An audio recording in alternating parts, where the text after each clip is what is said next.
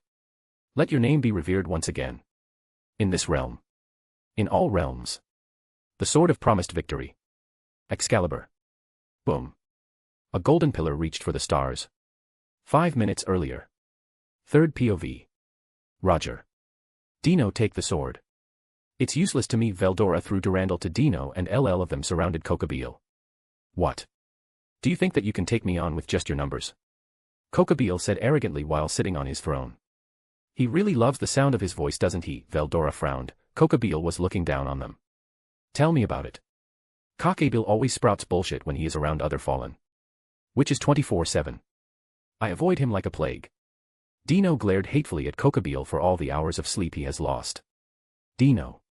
The rising star. The youngest fallen to reach ultimate class. You have joined the trash, I see. You had potential. Together we could have shown the world that the fallen are super. Crimson fire. Kurama waved his tills as crimson fire wheels attacked Kokabeel. The rest of the team looked at him strangely. What? He was getting on my nerves.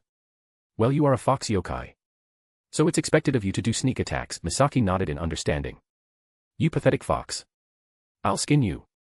Kokabeel rushed to Kurama. Kurama-san, please avoid taking in more nature ki to raise your strength, until you have completely stabilized. Healing all OU is bothersome, you know. Asia teases as she activates variant detonation. 2 spiked knuckle dusters appeared on her hands. Die. Just as Kokabeel reached Kurama, Asia appeared in front of him and pulled her tiny fist back. Oreya. Boom. Kokabeel was blasted backward. Nope, tiny blondes are terrifying. Please forgive me, Issei was doing a 90-degree bow.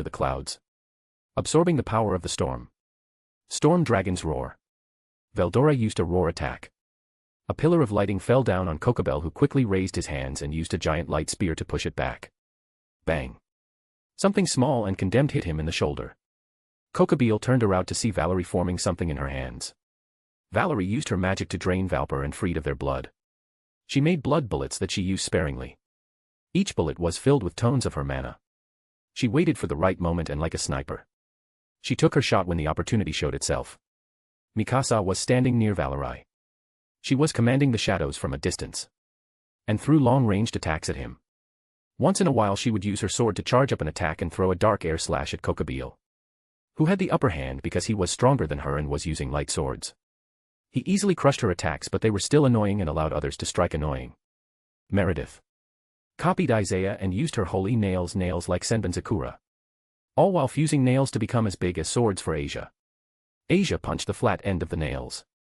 Meredith provided the artillery, and Asia was the cannon. Boom boom boom boom. Kokobel had his hands full. He was being attacked from all sides. Vritra. If we go into balance breaker, how long would I last? Dino asks Vritra as he kept throwing spears at him. Because you are still new to the gear, this won't be a true balance breaker. But your body is strong enough to take the backlash, so 1 to 2 minutes I guess. Let's do it. Balance breaker. Scale male Dino was engulfed by purple fire, his strength skyrocketed just enough to rival Kokobel. When the purple fire died out, they were greeted by bulky purple armor holding Durandal. And this works, I think. Basically purple version of Azazel's armor. https://pm1.nar7.com/6762638bd8x8ac5ef60b622d6dcc88ec3acb.jpg. Ha. Dino, you look edgy as hell. Veldora's loud dragon voice rumbled as he laughed. Shut it, you flying lizard. I'll deal with you later. Kokobel is first. Dino flashed. He appeared next to Kokobel and swung his sword horizontally, aiming to bisect him. Kokobel quickly made a light shield powerful enough to block the strike. But Durandal isn't considered a top-tier holy sword for nothing.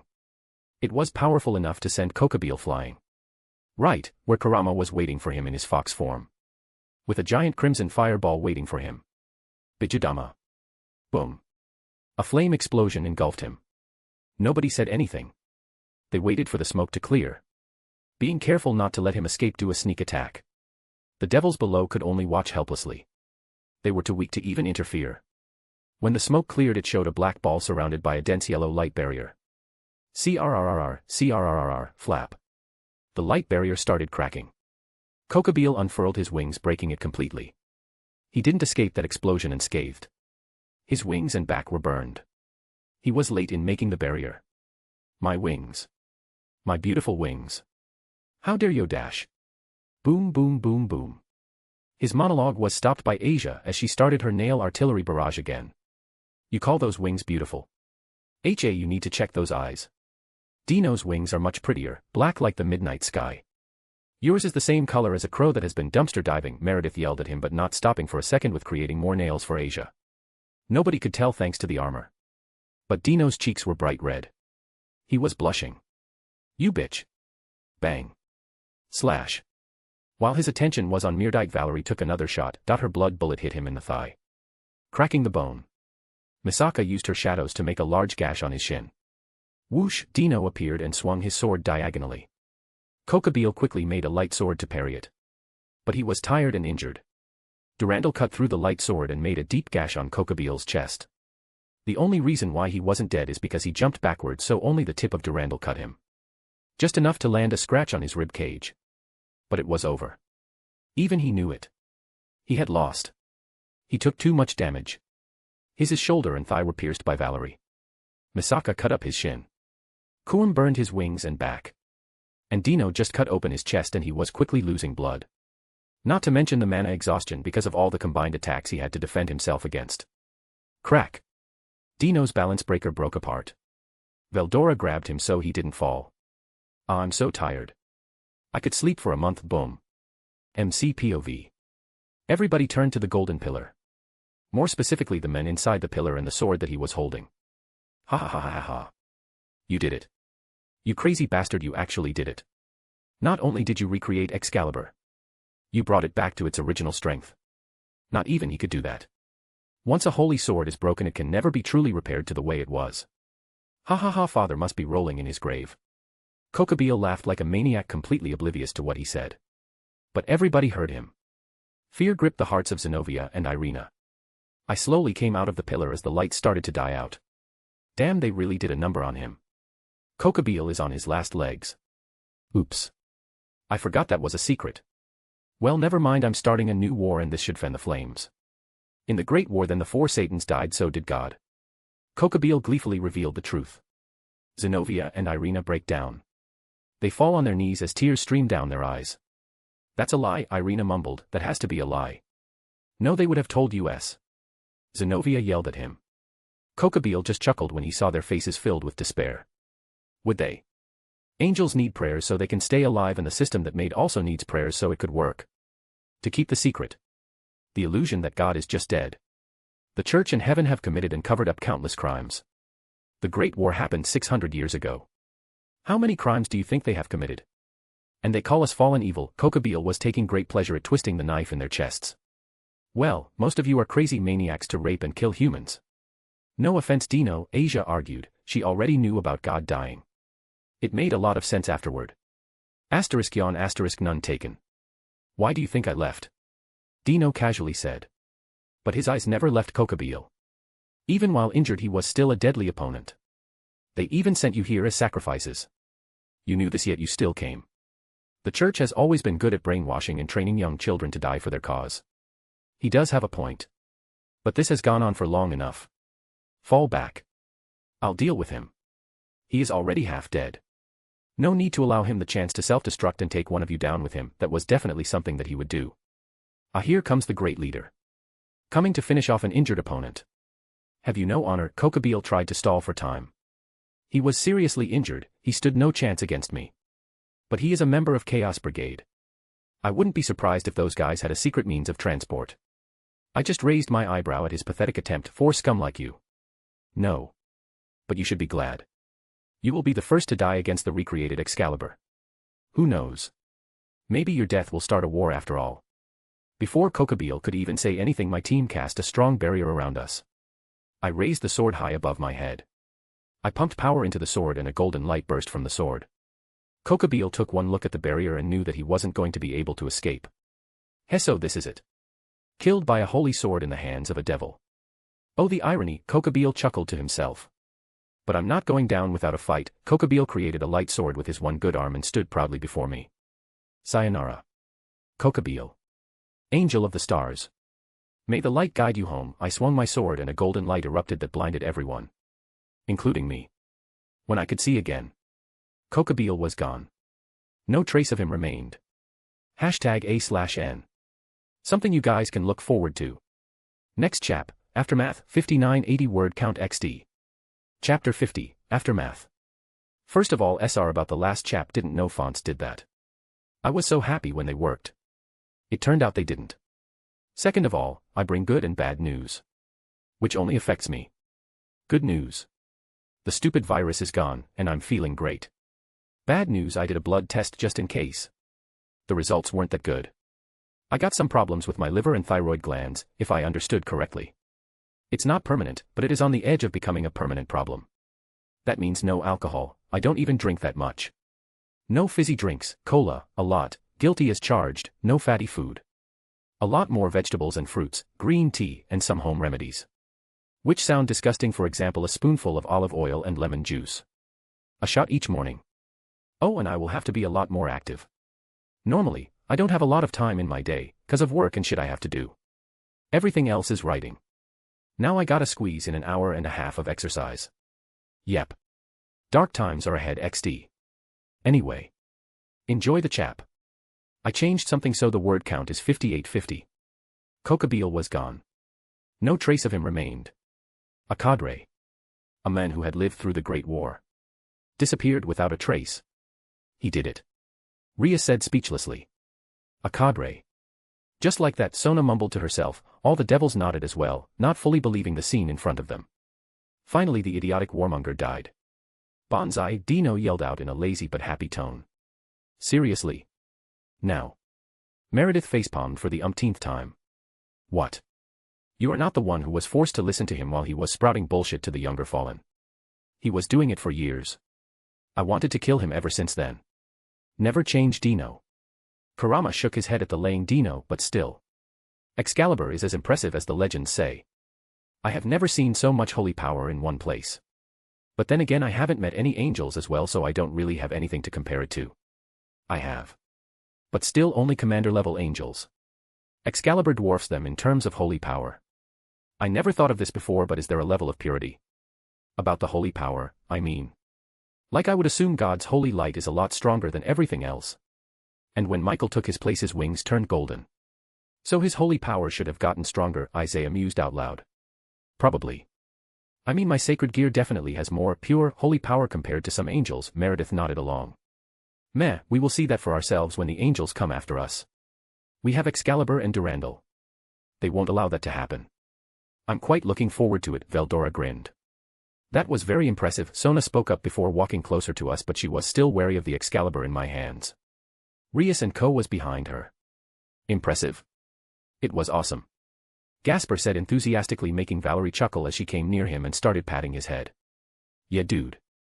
That was crazy, Issei said while scratching the back of his head in embarrassment. He was the Red Dagon Emperor, yet he was completely useless here. Man, that sword is just creepy, Saji pointed at Excalibur with a bit of fear. Really, then what about these? Meredith made some holy nails, making Saji back away in a hurry, which made her laugh. Meredith, play nice, I lightly scolded, but I was hiding my laughter. What do you plan on doing now, you Isaiah? Rias quickly corrected herself. Probably stay here for a few days. Misaki can visit her friends and Valerie can spend some time with Gasper, I explained while looking at their peerage. But my tone made it obvious. Do you have a problem with that? Very well. Now if you will excuse me, I have to go inform my sister. Then I have to start the repairs on the damaged areas. Sona massaged the bridge of her nose as she picked up her phone. She was not looking forward to this call. Riaspucho. I would like to go and spend time with Valerie and Isaiah-senpai, Gasper said, but it was more like he was telling rather than asking. I need to speak with Isaiah as well. He promised he would give me some information, Kaneko added. Rias looked conflicted for a moment before nodding, all right. But I want you back home before 12-inch. Kaneko and Gasper noted. Sona then started walking back. I love you, Sonatan **beep**. Sona tapped her phone hard and ended the call. It was obvious that she was stressed out. Sigh. She sighed out, took a deep breath and recomposed. My sister will send the repair team shortly. She also informed me to tell you to stick around. Which I assume won't be a problem since you already plan to do so. Apparently, there will be a meeting to deal with this mess, Sona said stoically. Her poker face was perfect. We will be here for a few days. Any more than that isn't an option. She can send me an invite to the meeting. And if the time and location are acceptable, I will consider coming. After all, Seraphal has no power over me. I am not a part of your faction. They both had nothing to say to that. Very well. I will inform Satan Leviathan of your decision. Goodbye. Sona and her peerage teleported away. Rias, Aquino, and Issei moved together so that they can teleport. Remember 12 o'clock. Ufufu, have fun. And they all teleported away. Now that they were gone, Zenovia and Irina walked toward my group. They were still injured and were looking at Excalibur with awe. But you could see they were shaken up by God's death. What will you two do now? I looked at them, and they flinched a bit when they heard me. Irina opened her mouth and then closed it. Unsure of what to say. I don't really know. I have lived my whole life believing my Lord's teachings. God was everything to me. I don't know what I'm going to do from now on. Zenovia was looking at the ground with a dead look in her eyes. Contact your superiors. Tell them what happened. Just know that you two have a place here if you want it. They looked shocked by my offer.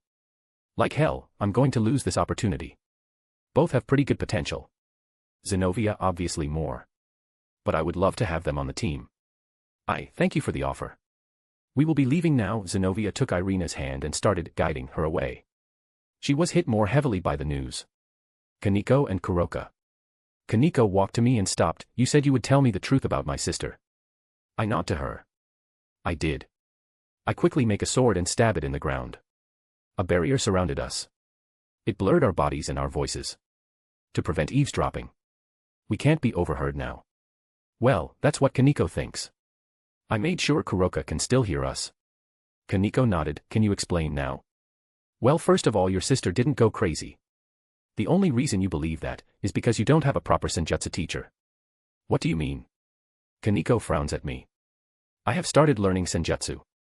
What your sister was described as was commonly known to go berserk when you take in raw nature ki. But that's it. There is no going back after that. Yet somehow your sister was able to take you and leave you with some very powerful people before running away. I kept talking as Kaneko slowly came to the realization. But I was sentenced to death. Mao Lucifer saved me. The Gremory family saved me, she said in a shaky voice. No.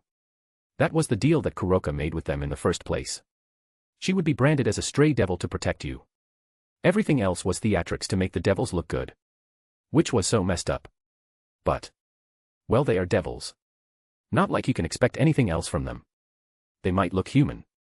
But on the inside, they are completely different. My sister wasn't crazy. Tears started to fall down her cheeks. She wasn't the only one. Kuraka's emotions were all over the place. No. She was fully aware of her actions. Now what does that tell you? Why would your kind big sister do such a thing?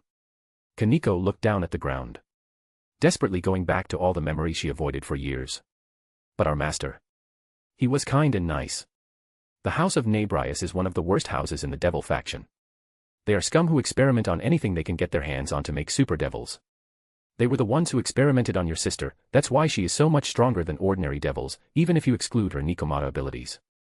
She endured the experiments for your sake. So long as they didn't touch you. She endured for all the time you were there. Until they broke their promise and were about to start experimenting on you. Kuroka learned of this and quickly killed everybody to prevent them from harming you. She did it for you. Kaneko was sobbing loudly as she clutched on my shirt. I imagine Kuroka was crying as well. But. She left me. She was 13. Still barely a teenager. She had just killed the head of the Rias family. She knew that she would be branded as a stray devil and hunted down. She wouldn't have been able to keep you safe while on the run. But she trusted the wrong people. The devils were supposed to tell you the truth. But why would they do that when there is nothing in it for them? It's just pure luck they didn't find this. I point at her hair clips. My hair clips. Kaneko took them off.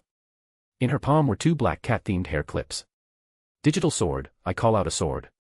It looked like something that came out of a quirky game. There were LED lights all over it and different kinds of ports. This sword was a bitch to make. I actually needed computer software knowledge to make it. I take her hair clips and plug them in. From the middle of the sword, a holographic screen appeared. Both of us spent a few moments speed reading the important parts. Thud. Kaneko fell on her knees. Tears streaming down her face. Nei-san. I need to go get Nei-san. I need to apologize. Senpai. Please help me. She grabbed my shirt and she begged me with her golden eyes filled with tears. I grin at her.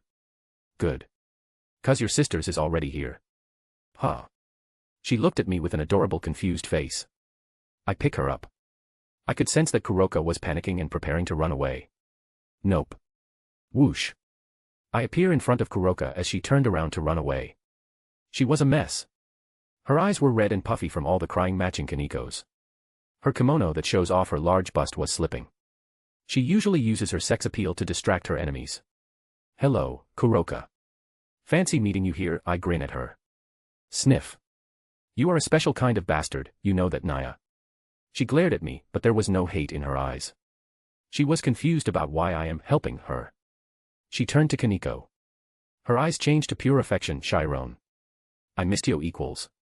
Neesan. Kaneko dived into Kuroka, who quickly caught her. She buried her head in Kuroka's chest. Both sisters started to cry. They were imprinting this moment in their memories. The scent and the aura of the sister they both desperately missed for years. I will be sending you to my apartment. Go and catch up with each other. I made a warp sword and pushed it into their hands. They both teleported away. An hour later I returned to the apartment to find both sisters sleeping together on the bed. They were both hugging each other as they slept with a smile. Gasper POV. Kaneko finally found her sister. And so did I. Big sis. Tell me everything. I gathered up as much courage to ask her that. Big sis's smile dropped. After helping you escape, they threw me in a cage.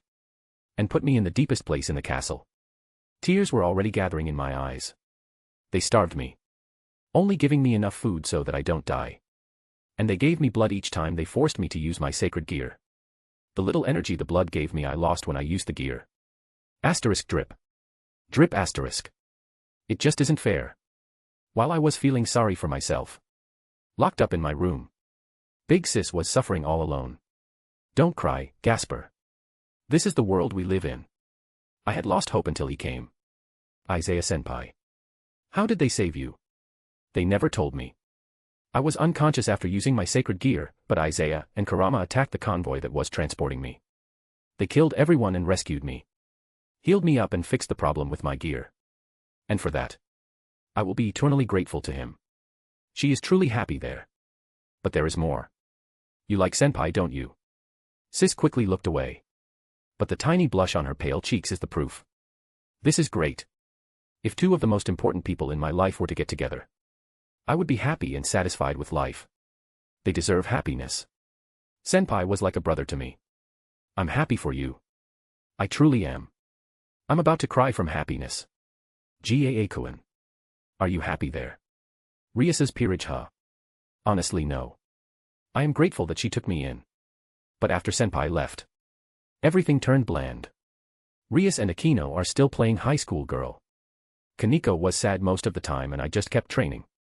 But it's not like I can run away. I'm not strong enough for it, still pathetic and weak. But not for long. I'll train hard and run away when the time is right. Do you want to join us? Big Sis's words made me freeze. Come with them. But I'm weak. You are all strong. I will just hold you back.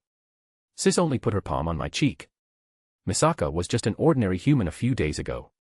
I was just a weakling with a Longinus. We train hard each day. That is why we are strong. I have never heard her talk with such conviction. You can be strong, Gasper. And Isaiah can free and protect you from the Gremmaries. What do you think, Gaa-kun? Want to go on an adventure with us? A life of freedom and fun with Big Sis and Senpai. I'll do it. MC POV. Kaneko and Kuroka wake up. Lying on the bed were Kuroka and Kaneko. But no Iko had her cat ears and tail out. Looks like the trauma is gone. Wake up, sleepyheads. I turned on the lights and shook the bed lightly. 5 more minutes. Nya. Kaneko buried her face deeper in Kuroka's chest, trying to keep the light away from her eyes. Biko. Turn off the lights or I'll castrate you, you stupid monkey. Kuroka put a pillow over her face. Modern problems require modern solutions. I grabbed the frame of the bed and flip it over. Nya. What the hell? Thud X2. Good, now that you are awake. We need to talk. Both Kuroka and Kaneko looked at me and then at each other. Memories from a few hours ago surfaced. Nei-san. Kaneko happily hugged her sister again. Both of them had silly grins on their faces. I'm happy for you. For the both of you. But we really need to talk. Everybody is gathered in the living room. Join us when you are dressed properly. Oh, what do you mean, Nya? Kuroka tilted her head. I just point at her chest. Her kimono was open. Her chest was in plain view. It was probably undone while they were sleeping. Kaneko only had a shirt and her underwear on. Most likely she woke up and took them off out of habit while she was still half asleep. Both of them hurriedly covered themselves up. Senpai. Eki. Ha ha ha. Like what you see, Nya. Kuroka pushed up her covered chest, showing her cleavage. Yes. Very much so. Now stop wasting time and get ready. I exited the room and went to the living room, where everyone was waiting. A few moments later Kaneko and Kuroka arrived. Even though I told them everyone was here, they still froze. Are we that intimidating? Ha. Sorry. It's just seeing you lined up like this that makes me really remember that you aren't just a group of 4 that I saw last time. Now each of you are dangerous in your own way. Kuroka smiled as she and Kaneko walked nearer. Kaneko-chan, about time that you woke up. I like the new look. Gasper gave her his innocent and honest opinion. But he wasn't just talking about her ears and tail. Same here, Gaa-kun. You look happier. It suits you, Kaneko smiled back at him. Now before I start, I have some questions. Kuroka, what do you plan on doing now? I know you are a part of Cow's Bridge. I'm curious about your next move. Kuroka froze up when she heard Cow's, but quickly relaxed. Cow's Brigade. Kaneko tilted her head in confusion. And she wasn't the only one. Oh yeah. I forgot to mention this to the new members. There is a terrorist group made up of different factions. Old Devil Faction. Hero Faction, led by Chow Chow. We already killed their executives.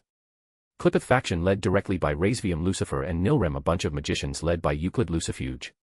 Kuroka sighed, I'm not even going to ask how you know all that. But yeah, I'm a part of it. Kuroka closed her eyes as if waiting for something. What is this stupid cat thinking of? Does she think we will judge her and throw her away? I think you misunderstood something. Kuroka opened her eyes again and looked at me. I don't blame you for joining them. You are all alone and needed protection from a group. It was a good and logical choice at the time. The question is, what will you do now? Kuroka smiled gratefully for not judging her. Thank you. Honestly, I don't know. All I have ever wanted was to be with my sister. She hugged Kaneko. I joined Vala's team because I thought I'd have more success with allies by my side. Me too. Kaneko spoke up as she hugged Kuroka back, even though I thought you were crazy and a criminal. I still missed you and wanted you back. I don't want to separate from you. But I won't join terrorists. I cut in, that in Valley is more likely to get you all killed. Kuroka was about to speak up for her current friends/allies. I know his goal is to get revenge on his grandfather Razvaim. But you are seriously underestimating him. Besides the fact that the man is a super devil. A being that transcended his race. He also has developed an ability. Sacred Gear Canceller. He can nullify nearly all Sacred Gear abilities and powers enhanced by using them, with a single touch. I beat Vala before he could even touch me. How do you think he will fare against him, without Albion? Kuroka paled. Realizing the bullet that she just dodged. Even with all their plans about Fenrir and Gogmagog. Without divine dividing. They stood no chance. It will be a slaughter. Dino surprisingly spoke up. How do you know this? I wasn't going to pry. Everybody has their own secrets. But this is way too much classified information, Kurama asked curiously. I'm a seer. I get glimpses of the past, present and future. But they are too random. The rest of the information I gathered by researching the stuff I saw. You are really a bullshit cheater, you know that. Meredith pointed at me. Sorry Isaiah, but they do have a point, Veldora agreed with her. Just how ridiculous can you get? Dino shook his head. On one hand, that totally isn't fair. But on the other, our group has a much bigger chance at surviving this world with it. Asia was moving her hands like a scale. Well, that's one more reason to join you. Senpai, consider this my formal application. Can I please join your group? Gasper did a 90-degree bow. I accepted naturally. Sure. We will get rid of the pesky evil piece later. Kaneko Kuroka. The same offer applies to you. I can get rid of the evil piece inside you. I want to stay with you and take care of those that ruined our lives. Please stay with me. I don't want to go back to Rias. Senpai was always nice to me and he was the one who reunited us. I want to stay with them. Kaneko, who was in Kuroka's embrace, looked up to see her eyes. Kuroka's ears dropped a bit as she was considering all her options. Fine.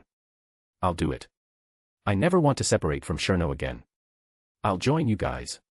But her safety is my #1 concern. We can agree to that. I look at the others and they all give a nod along with a smile. Great. I'll need to leave to tie up some loose ends and quit Vala's group. But that's it, Kuroka said happily as she hugged Kaneko even harder. I stood up from my seat. Well, now that we have some new members. There is only one thing to do. Let's party. Decided to leave Kaneko and Gasper leaving for the Alliance chapter. Rias flashback. I think that would be fun. Zenobia. Me and Zenobia were sitting in a cafe bar in town. Well, how did it go? Not well, judging by your expression. She looked like shit. Her face was pale and here were dark circles under her eyes. Heh. I talked to the church. Me and Irina are branded as heretics. The official reason is that we colluded with the devils. Well, that was obvious. They did learn one of the most important secrets that heaven has desperately been trying to keep hidden. Not just heaven. The 3 factions as well. God's existence was the only thing preventing the other pantheons from attacking. After all, he was an asshole who stole loads of materials and souls to build his sacred gears. What will you and Irina do now? Zenobia looks down on her cup now that God is dead. My life is as good as over. The church member she talked to looked down on her with disgust. That hurt the most, I think. Irina was devastated. She was completely broken. She decided to go with Hayudu.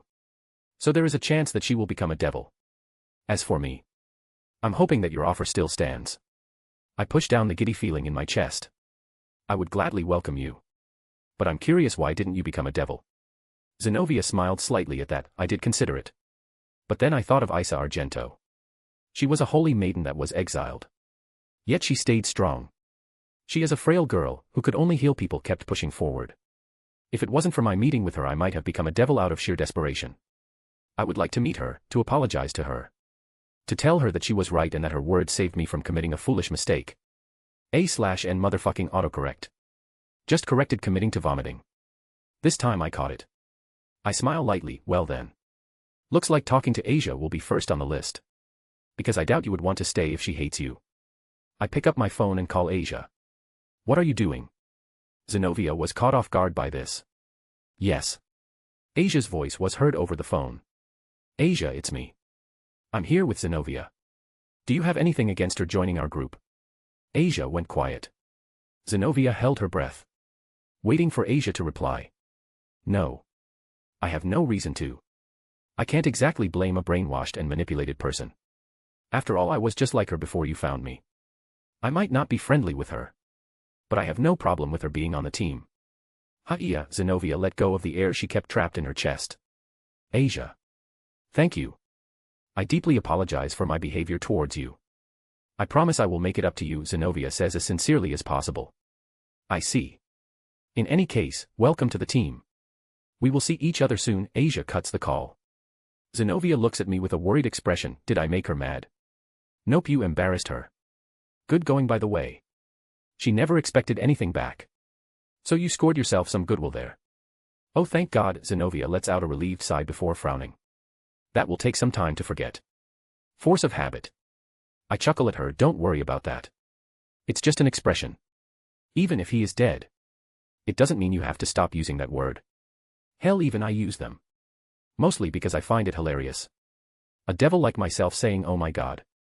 Cracks me up every time. I started to laugh at me own joke. Well, I'm hungry. I'm going to order some food. Then we can go back to my group space. You hungry? Yes, actually, Zenobia said with a thoughtful look on her face. Good, order anything you would like. My treat. She looks at the menu and then at me with an awkward expression. Are you sure? Due to my training, I can eat quite a lot. I don't want to cause you any problems. Don't worry about it and just enjoy yourself. I got more than enough money for stuff like this. And you will need your strength for what's about to follow. Each and every member of my group must train to increase their strength. Only by being strong can we survive in this world. Zenobia nods resolutely at my words. Understood. I'm ready for any training you throw at me. Oh. Is this a challenge? Looks like I'm going to have some fun with bullying the rookies.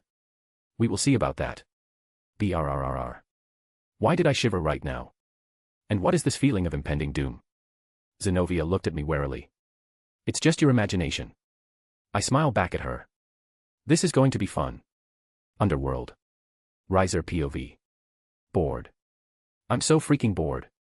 I could go have sex. But I just had sex with the maid trio. Where the fuck did Isaiah run off to? BZZZZZ, BZZZZZ. I pick up my phone. Well, speak of the devil. Isaiah. I'm dying from boredom over here. Please tell me you are free and have something interesting planned. I need something. Anything. Ha ha ha. Good to hear from you, Riser. And as a matter of fact I do. I want you to come and meet my team. A meet and greet. With Isaiah's unofficial peerage. Yes, please. If they are anything like him, then this is going to be a blast. Send me the coordinates. I'll be there in 30 minutes. I quickly cut off the call. Girls, it's party time. Isaiah invited us.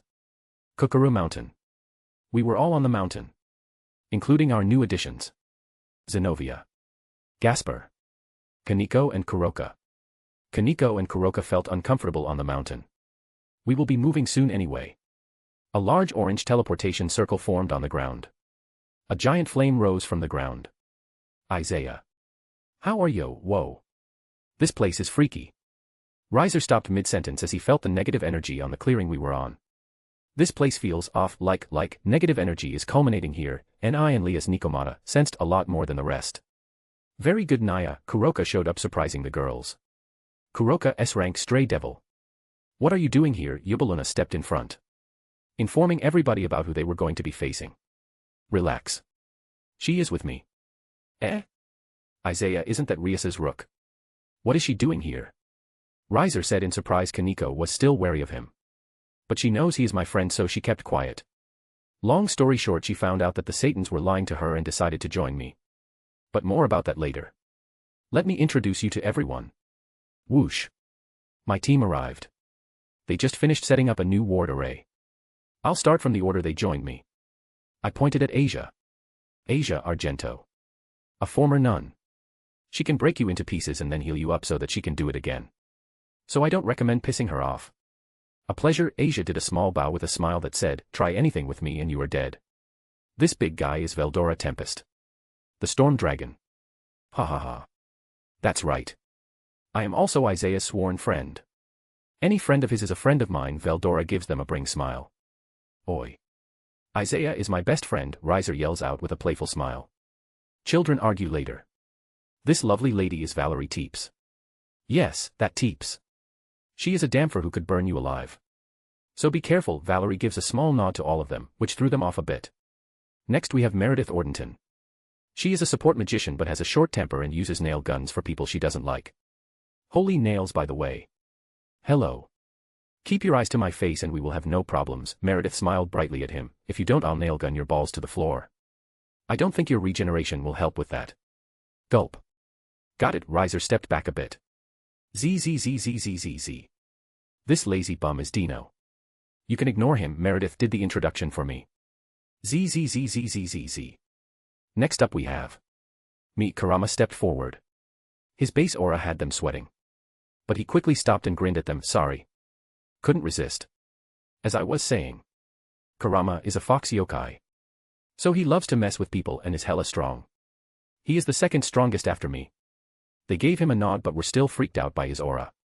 Next is the charming Ayuzuwam Sakaki. She hates perverts, so play nice or she will show you why she is the one the Red Dragon Emperor is deathly afraid of. Misaki did a little bow, charmed. Riser turns to me. Do you have any woman on your team that isn't scary? Nope, I grinned at him before moving on. Now for the newest additions to the team.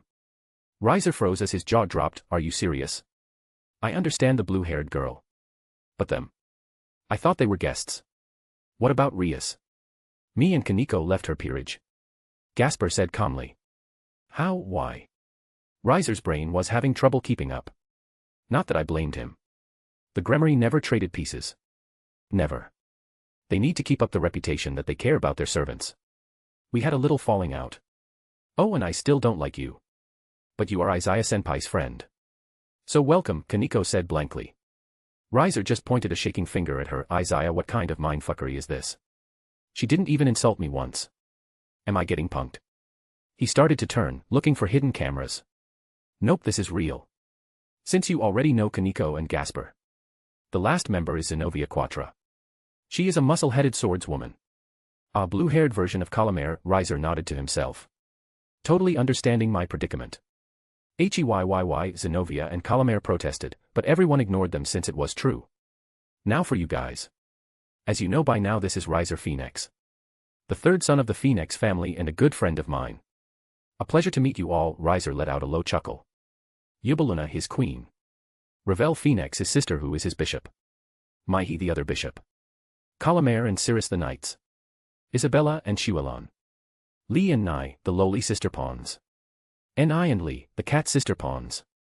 Marion, Burnett and Sharia, maid pawn trio. And the last pawn Mira. They all bowed or nodded. Well, now that everyone has been introduced. Let's party. Yeah. 1 hour later, third POV. Girls talk. So you have slept with him? Miyazaki whispered to Ni and Lee, cat girls. Yeah. A few times. But it was just casual. Nothing serious. Most of us are hedonists. Riser wanted like-minded people in his purge, Ni said as she poured more wine. Huh, Isaiah is like that as well. He wanted people that chased after freedom. So how was he in bed? Meredith giggled.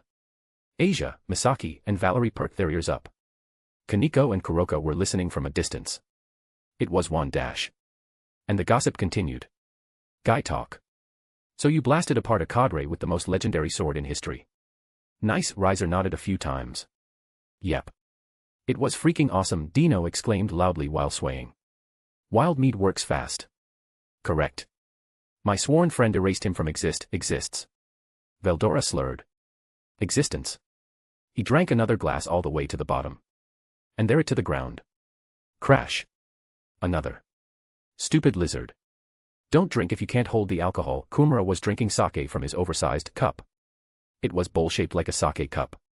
It was at least 30 centimeters in diameter. HAAA.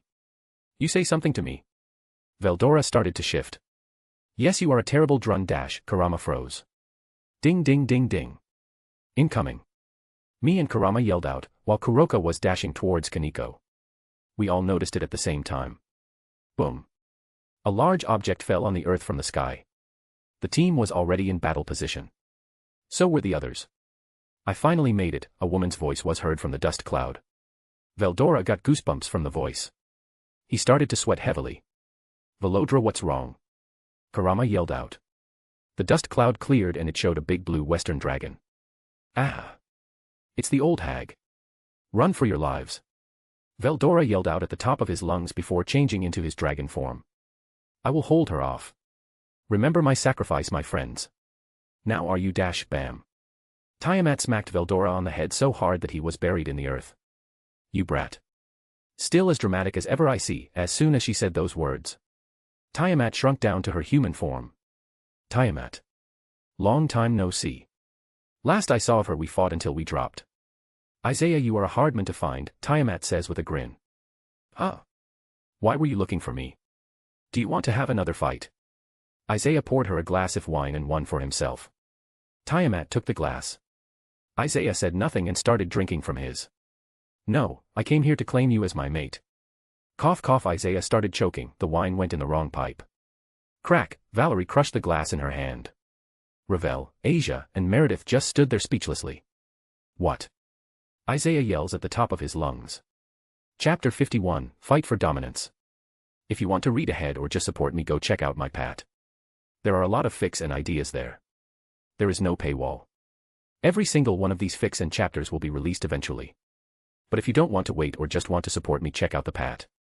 Patreon.com/alcoholic_panda, discord.gg/6yyvm6tj6t. Yo, sorry about the late update. Didn't write it all on Monday, and only had time to write yesterday when I got back from work. Second shift this week and there is a lot of work to be done. Like I just got back and everything is in hard mode, loudly crying face. Word count 3,400. Drop some stones if you like it. Enjoy the chap XD. No, I came here to claim you as my mate, Tiamat says in a completely serious voice. Cough cough. What? Isaiah yells at the top of his lungs. Tiamat tilted her head. I said I'm here to claim dash. No. No. I got that part. I mean, why? Isaiah cut her off. You helped me break through. Now I have the power to roam the world without any problems. Over the past year, I have been settling some scores I couldn't before. You tied with me. At first, I came here to have a fight, see if you were worthy. But then I realized I have been waiting for centuries. You're the first to make me feel anything at all. So I'm willing to give it a try. Tiamat shared something very private, making the others go blank. You tied with her. Veldora was having a panic attack. And you want to claim Isaiah as your mate? You are like to thou, Bam. Tiamat smacked Veldora again. I am not that old. And age is meaningless to powerful people. We can live for as long as we want. Why bother keeping track of something as meaningless as age? Isaiah was rubbing his temples. Okay. Let me break this down. Over the course of your life, you haven't found a guy that matches your standards. Tiamat just nodded. Then we beat the shit out of each other, you make a breakthrough. And now you like me. Is this a dragon thing? Isaiah turns to Veldora. Veldora, who was in his dragon form, put his hand on his chin. Well, if we are defeated, then sure. Dragons do often develop feelings for the other party.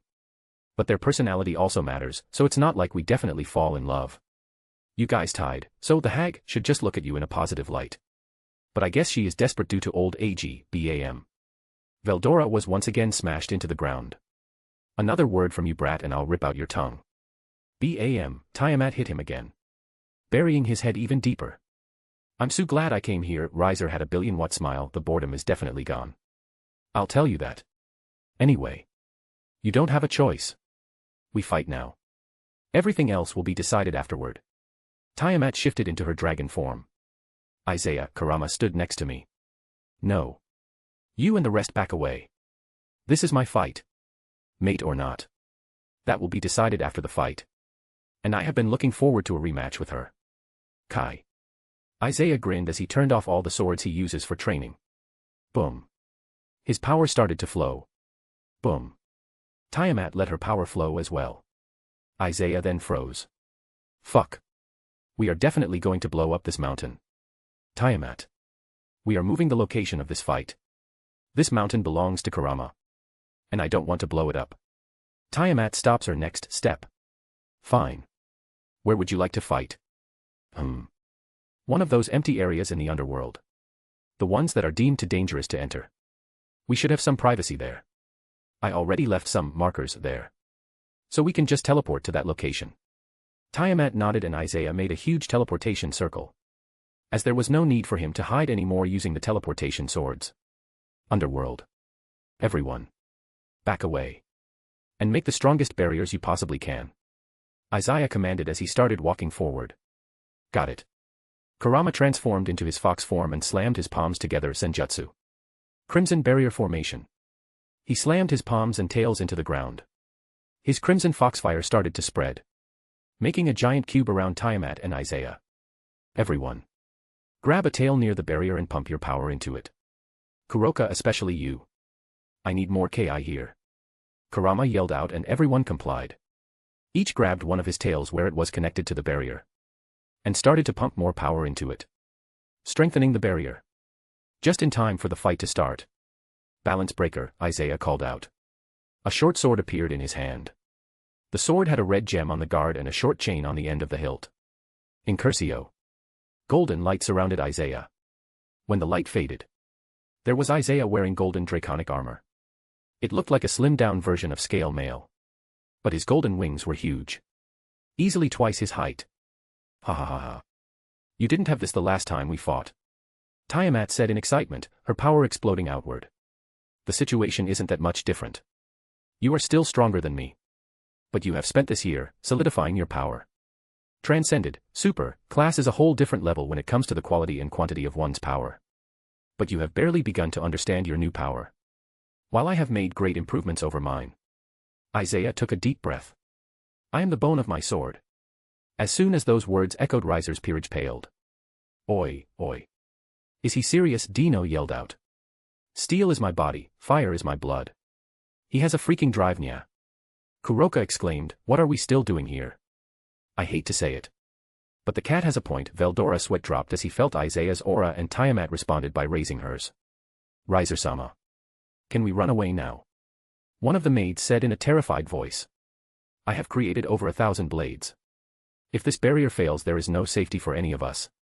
Let's just hope Isaiah doesn't go crazy when he is using his drive. Kurama held on strong. Keeping the barrier as strong as possible. He will be fine, Valerie says with unwavering confidence. Riser just nodded. He was a bit dazed, sure.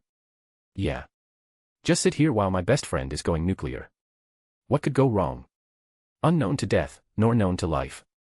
Isaiah's aura was climbing higher and higher. Riser Naisama. Don't raise a flag. Ravel yelled out in panic. Senpai is awesome. Gasper was giddy from excitement. I didn't know such power was possible. Zenobia just looked at him in awe. I laugh at the world and pursue the peak. Hee hee. Of course, Isaiah would aim to be number 1. Misaki chuckled to herself. It's also just like him to ignore the world and do what he wants. Asia giggled as well. I shall become the sword that severs all. Now that I do believe, Meredith pointed out. Here. Here. Lots of people called out to that. And destroy you in a world of infinite swords. Isaiah's aura went past peak ultimate class. Here it comes.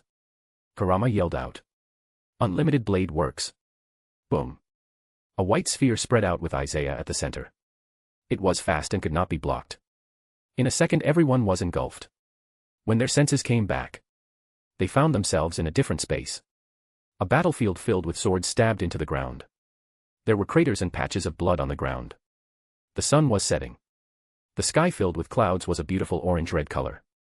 Isaiah directly enters drive, knowing that he isn't her opponent without it. Where are we? Asia asked in a confused voice. They were still outside the barrier but their surroundings changed. He manifested a world. We are now in a small separate dimension. But it doesn't look like this place will last long. Kurama used his senjutsu to scout out the place. Isaiah turned to them and smiled, "This is my soul. More specifically, it's the truest form of my sacred gear. The combination of blade blacksmith and sword birth. A realm filled with swords. Making a small realm like this, just from the power of your soul, is only possible by gods." Isaiah. Just how ridiculous are you going to get? Riser slumped as he sweat dropped and the others nodded alongside him. It's different from last time. Tiamat looked around, memorizing the changes. Of course it is. As I grow and change, so does this realm. Prepare yourself. Isaiah crouched down a bit. Boom, his power exploded. Reddish-black demonic energy covered him. Then again. Boom, white Tuki aura joined in the mix. Isaiah summoned a new sword. Demon Sword Lost Vein. A curved short sword appeared in his hand. It had a dragon tattoo emblem into its hilt and 5 holes along the middle of the sharp blade, and 5 half-moon holes along the other side of the blade. The sword started to vibrate. Out of Isaiah 4 clones split off. There were now 5 of them. Clad in golden draconic armor. Who? Increasing your numbers. But they are weaker than the original. Tiamat looked interested. The clones smirked. Reduce all creation to ash. Ryujin Jaka. Reign over the frozen heavens. Hyarinmaru. Life and death are yours to choose. Minazuki. No chant, had to make one up. Raise your head. Wabisuk. The aura of the clones exploded, as all swords turned into their Shirkai state. The clones have also added a dragon-slaying effect ob the swords. So they cause more damage to Tiamat. But they were not done. Bankai, X4. Boom. While the clones were entering Bankai, the original took out Excalibur and Gram. The strongest holy and demonic sword. He makes 2 small daggers and fuses them to the guard of the swords, imbuing them with dragon slaying. Minazuki created a tsunami of blood, flooding the battlefield. This blood. It's messing with my life force. Tiamat spread her wings and flew to the air to get away from the blood. Burn. Tiamat set fire to the entire battlefield. The blood evaporated almost instantly. She used her superior speed to appear next to the original. She clawed at him. The Minazuki clone made a blood wall appear between them. Prominence flare. The clone-wielding Ryujin Jaka was covered in flames. He looked like someone set fire to an armor set. He was attacking from above on her right side. Absolute zero. The clone-wielding Hyarinmaru had its armor frozen over, but was still moving. The ice armor added even more protection. White smoke was coming out of the clone due to how cold it was. This was the final level for Hyarinmaru, the ability to flash freeze opponents. He was going from below on the left side. A pincer attack with 2 opposite elements. Not good enough. Karmic strike.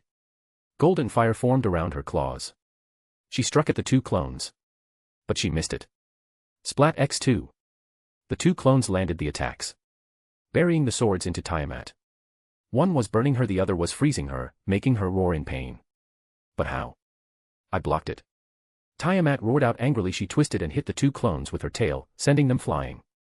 Not quite, the clone said calmly. The original was controlling his power. A drive alongside 4 Bankais is draining him a lot. Before Tiamat could say anything, a clone appeared on her back. */X5*. Normally Wabisuk only doubles the weight of the opponent. But in Bankai it triples it. Along with doing mental attacks. Wabisuk is an execution sword. In Bankai it increases any self-doubt, regrets, or negativity the opponent has with each strike. The one wielding Wabisuk slashed at her 5 times, increasing her weight. Assuming she weighs 20 tons. Tripled at 5 times and you get 4860. The heavier you are, the more overpowered Wabisuk is. Minazuki was slowly pulling her downward. Like quicksand, her new weight pushed her down. Tiamat looked at the OG Isaiah. He was spinning a sword in his hand. On the end of the sword there was a ring the size of his head. This one is Sakanade and he was responsible for your wounds. Isaiah put Sakanade on his back and drew Excalibur and Gram. Holy demonic Fong, Isaiah slashed with his swords in a circular pattern, sending 2 sword slashes. The slashes started to twist and formed a spinning attack. Like a bullet, it flew at Tiamat. Ugh, Tiamat used a lot of her power to stand up. She rose a fist to hit the attack only for it to hit her in the back. Roarar. She screamed out in pain. A combined attack of 2 very powerful swords with added dragon-slaying powers, along with the previous attack. Her insides are being attacked by fire, ice, holy, and demonic energies. She is using a lot of power to eliminate them from her body, and to stand up. It's mirrored. All your attacks will strike in the mirrored position. What an interesting sword. SHHHHH. Blue fire engulfed Tiamat. She burned the energies inside her and the blood that was surrounding her as well. Isaiah chopped his hand down and an invisible sword attack hit Tiamat. Her flames protected her but she was still pushed back. That's also new. With how many changes you have made you might as well call it a new ability. Tiamat made hundreds of magic circles appear in the sky. They all had different origins. Live long enough and you pick up a thing or two. They are especially powerful now that I broke through. Go, with a single command from Isaiah. The swords on the battlefield rose to the air and flew to intercept the attacks from the magic circles. Boom, boom, dot, boom, dot, boom, dot, boom. Explosions filled the sky like fireworks. Each second hundreds of swords intercepted the spells. Isaiah frowned, as expected. Her reserves allow her to do this all day. I need to wrap this up. Tiamat walked forward. The earth shook with each step. The flames from her body started to gather to her mouth. Chaos breath, Tiamat threw out a breath attack. The concentrated blue fire zoomed toward Isaiah like a laser. But she got hit 2 more times by Wabisip from behind, adding her weight to 43.740 tons. Tiamat buckled and fell to the ground. Her thoughts were a mess. She started to doubt if she could win this. If Isaiah would love her at all. If all this was pointless. All 4 clones flashed and appeared next to Isaiah. They all create a short sword, full counter, X5. The short swords broke apart. They reflected the attack back at Tiamat. Tiamat, seeing this, quickly shook off the negative thoughts. She was too heavy to move. And her attack was coming at her with increased strength. She had no choice but to take it. Raya. The fire hit her. She grabbed it and it started to push her back. Tiamat clawed at the attack, sinking her claws deeper in it. She focuses on her energy signature in it and tried to defuse the attack. A few seconds after the attack hit her, she successfully defused it and ripped the attack apart. But she also took a lot of damage. Her own scales were burnt by it. He reflected it. Meredith's jaw dropped, all that power, and he sent it back. Isaiah just smiled at her. Full counter is an ability that can send back any magical attack, at even greater strength. Good luck beating me with magic. But he was thinking the exact opposite. Damn those full counter swords. They take up a huge amount of power to be made, since full counter was just an ability, not a sword. And the power I spend depends on how strong an attack I'm reflecting. I can't reflect on another one of her attacks. But it looks like I won't have to. Look at the sky, pointed Ravel. There were 9 swords in the sky. One was at the center while the other 8 were around it. Acting like the corners of 2 squares. The corners of the squares linked up as well. Between them, lots of different runes shined brightly. Those are runes for lighting. Along with swords. Kurama narrowed his eyes before raising what's about to happen. Isaiah dismissed Sakanade, flashed and appeared above the array in the sky and grabbed the sword in the center. Extreme magic. Insane amounts of magic started to gather in the sword Isaiah held. The smell of ozone and the chirping of the lightning got stronger. Isaiah raised his sword while the tip was still pointing downward. Bararak Saika, lightning sword. He stabbed the sword in the array. From the other side of the array, a giant lighting sword came down and struck the immobilized Tiamat, cutting through her scales, causing her great pain. Fuck, that's brutal, Dino mumbled. Yeah. She can't even fight anymore. Misaki was uncomfortable seeing Tiamat get tortured like this. But it's still incredible. Isaiah is fighting an opponent who is a lot stronger than him in raw strength. Someone who has entered the transcended class, as he calls it. Asia just stood there, as she watched her leader. Yeah, but it's over. Look at Isaiah. Isaiah had stored Excalibur and Gram away. His eyes were closed and his hands spread forward. The fingers were spread apart as his hands shook. He looked as if he was holding something heavy. Resonance. BZZZZZ. BZZZZZ. BZZZZZ. Every sword in the realm started to shake. A white orb appeared out of each sword and flew to Isaiah. The orbs gathered together, forming one giant ball of light. Isaiah thrust his hand into it. Oversoul. Spirit of sword. The orb shined brightly. When the light died out, everyone's jaws dropped. Isaiah was holding a light blue spirit sword. It was 20 meters in length and 2 meters in width. Isaiah brought the sword down and pointed at it at Tiamat's face. This sword can do lots of physical damage, but its true power allows it to cut the soul directly. Do you yield? Tiamat looked conflicted. I wasn't even able to bring out my full power. No, even if I did, the result would have likely been the same. He maneuvered me where he wanted and destroyed me. He never planned on fighting me head-on from the start. The battle was over before it even started. I lost. Yes. I yield. Tiamat nodded solemnly. Isaiah sighed out in relief as he dismissed the clones and all the swords. Whoa. The realm started to close. Slowly it shrank until it was absorbed back into Isaiah. Tiamat turned back into her human form. Her skin was bruised, burnt, and had frostbite. But her eyes were locked to Isaiah's. I lost. I would like to hear your choice. You can tell me to leave or you can accept me. Tiamat resolved herself to hear his decision. I can't promise I'll accept you. Tiamat's heart dropped at his words, but I can give you a chance. You like me. I may not like you like that, but I do consider you a friend. If I don't try, I can never know if this will work out or not. What do you say? How about we try getting to know each other better before the claiming a mate thing? Isaiah smirked a bit at the end. Tiamat went and hugged him. I would like that. Good. Because I'm about to collapse. I used too much power. Isaiah started to fall backward. Wait. I'm low too. Tiamat, who was hugging him, fell with him. Thud. Ouch. His team dropped the barrier and rushed toward them.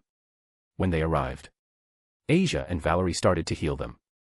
You are a reckless idiot. Asia yelled at him. Valerie stared down at him as well. It was obvious she was not happy he pushed himself this far. Sue. Did Tiamat join the team? Dino asked with a smirk as he looked at us. Me laying on the ground and Tiamat on top of me.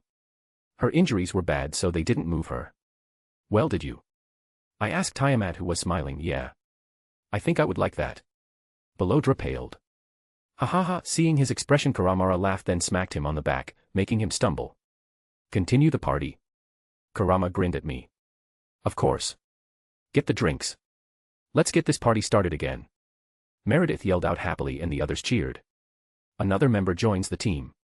A/N. Normally Tiamat is stronger than this. But Wabisuk is OP. Her real power will be shown later. My version, breakdown. I am the bone of my sword. Steel is my body, fire is my blood. I have created over 1,000 blades. Till here it's the same as OG. Unknown to death, nor known to life. All in one sentence. I feel like this should be said faster. The OG was a bit too slow for my liking. I laugh at the world and pursue the top/peak. Both boosted gear and divine dividing have laugh and pursue, but they refer to Great Red and Ophis. I want something beyond both of them. I shall become the sword that severs all. Everything in existence. And destroy you in a world of infinite swords. Unlimited blade works. Sword domain, ####. Original chant. I am the bone of my sword. Steel is my body, fire is my blood. I have created over 1,000 blades. Unknown to death. Nor known to life. Have withstood pain to create many weapons.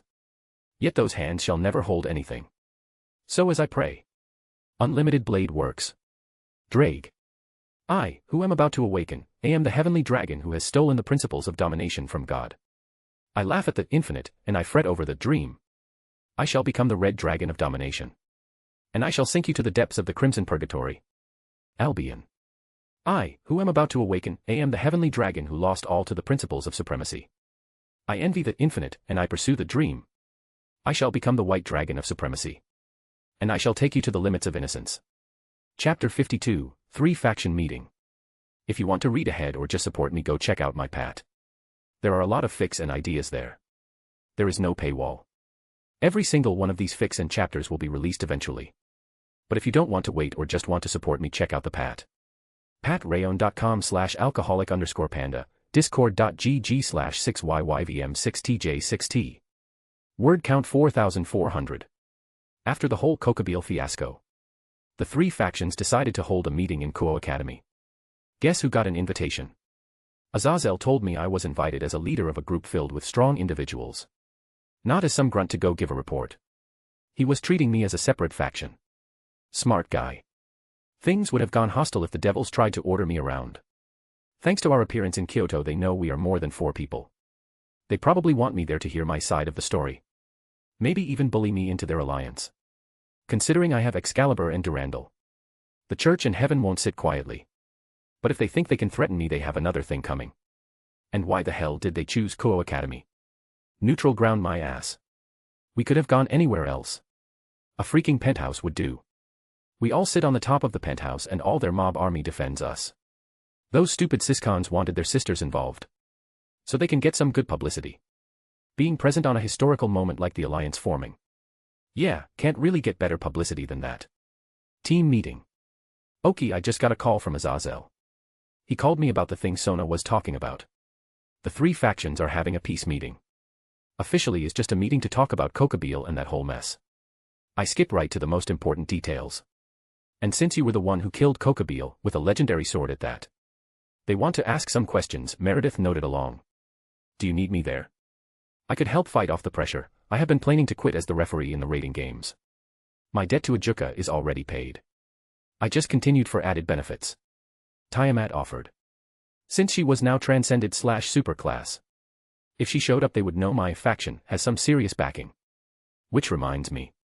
I need more people. A group of powerful people is not a faction.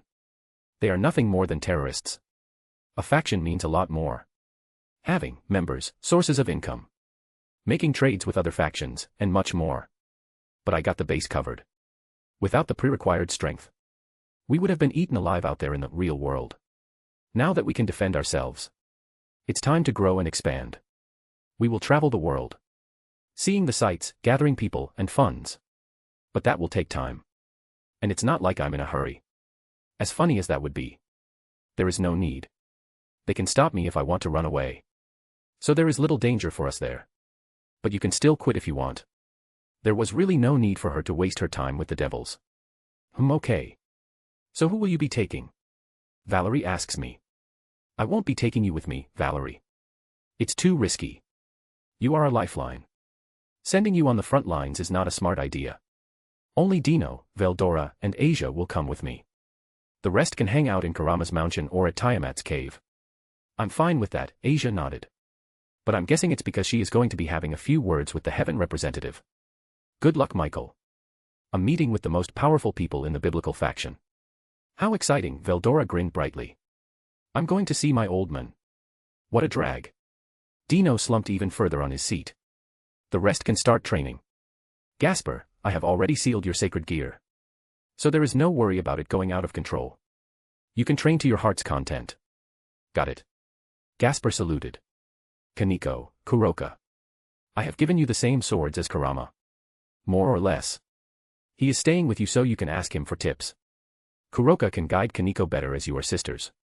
But even if Karama is from a different race, he is far more experienced and knowledgeable about senjutsu. So you can ask him for advice. Okay, no problem, Nya, Kaneko and Kuroka nodded.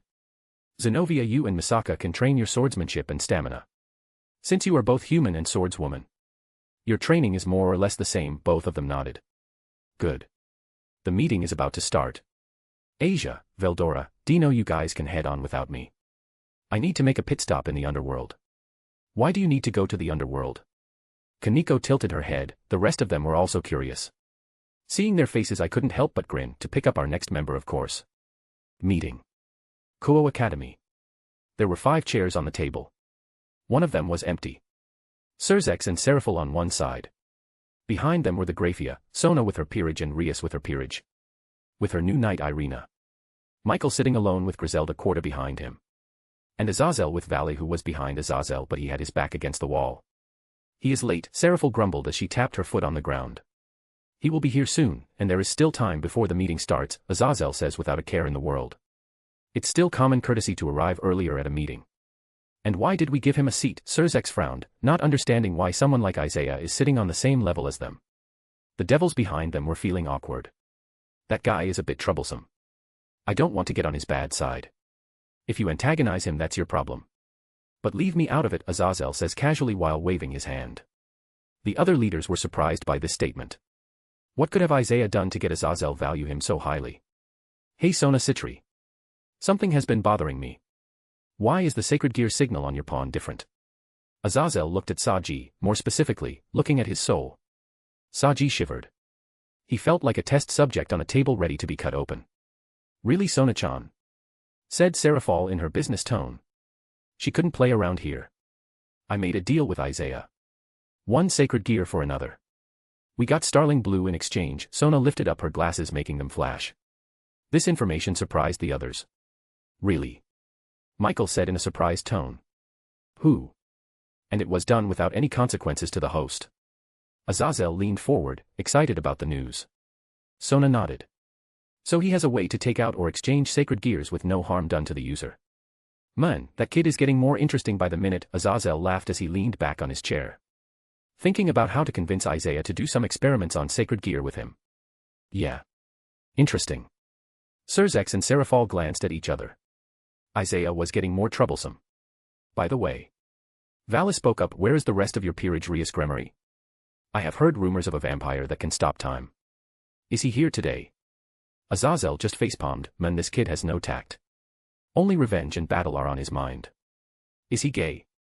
Actually, I hope that he is at least gay and not asexual. Ajuka spends all day in his lab. The last thing I need is him going around randomly picking fights all day. Surzex fought down his flinch. But Rias's face dropped for a moment, before the fake smile came back on. I'm afraid that information is personal. Flashback. Kaneko and Gasper leaving. What do you mean you are leaving? Rias slammed her hands on the desk with an angry expression. Aquino and Issei just stood there in shock. Exactly as I said. We are leaving. Gasper said calmly. But why? Aquino spoke up. She was still a bit shaken by the information. Kaneko let out her ears and tail. Shocking Issei. Kaneko is a cat girl, he yelled out in shock. But the next second he had a perverted expression on his face. I found my big sister, Kaneko said slowly. Kuroka the S-rank stray devil. Rias' eyes widened as Kaneko noted. I found out the truth. My sister killed our master to protect me. The Rias family was experimenting on different yokai and devils. My sister for my protection participated in the experiments. For months she withstood torture every day. One day they decided that they needed more data. So they were going to experiment on me next. Kuroka found out and killed him. Kaneko's words left Rias, Askino, and Issei frozen in place. She left me to your brother, because she became a wanted criminal. Your brother. And the other Satans knew she was innocent. But the Rias clan is one of the remaining pillars, and moving against them would cause all sorts of problems for them. So they did nothing. The Satans promised Kuroka to tell me this. For years, I was afraid of my sister. That I'd end up like her. Kaneko. Rias tried to talk, to reason with her, but Kaneko stopped Rias. Now I know better. I will take revenge against the Rias family myself. Along with anyone who tries to stop me. Kaneko said with great conviction. There was fire in her eyes. And you, Gasper? Aquino asked softly. She already knew that they will leave. I found my big sister as well. She sacrificed herself to let me escape. Now that I found her again. I'm not leaving her alone. What about Bucho? Didn't she save you as well? Issei asked in a confused tone. Everyone was leaving. And it didn't seem right to him. Gasper nodded. Rias Bucho did save me. I was alone on the streets, she gave me a home and a safe place to stay. But that's it. And I think I already repaid my debt to her. After all, nearly 60% of all her personal money was made by me. Gasper threw a dagger at the floor and a teleportation circle appeared from it.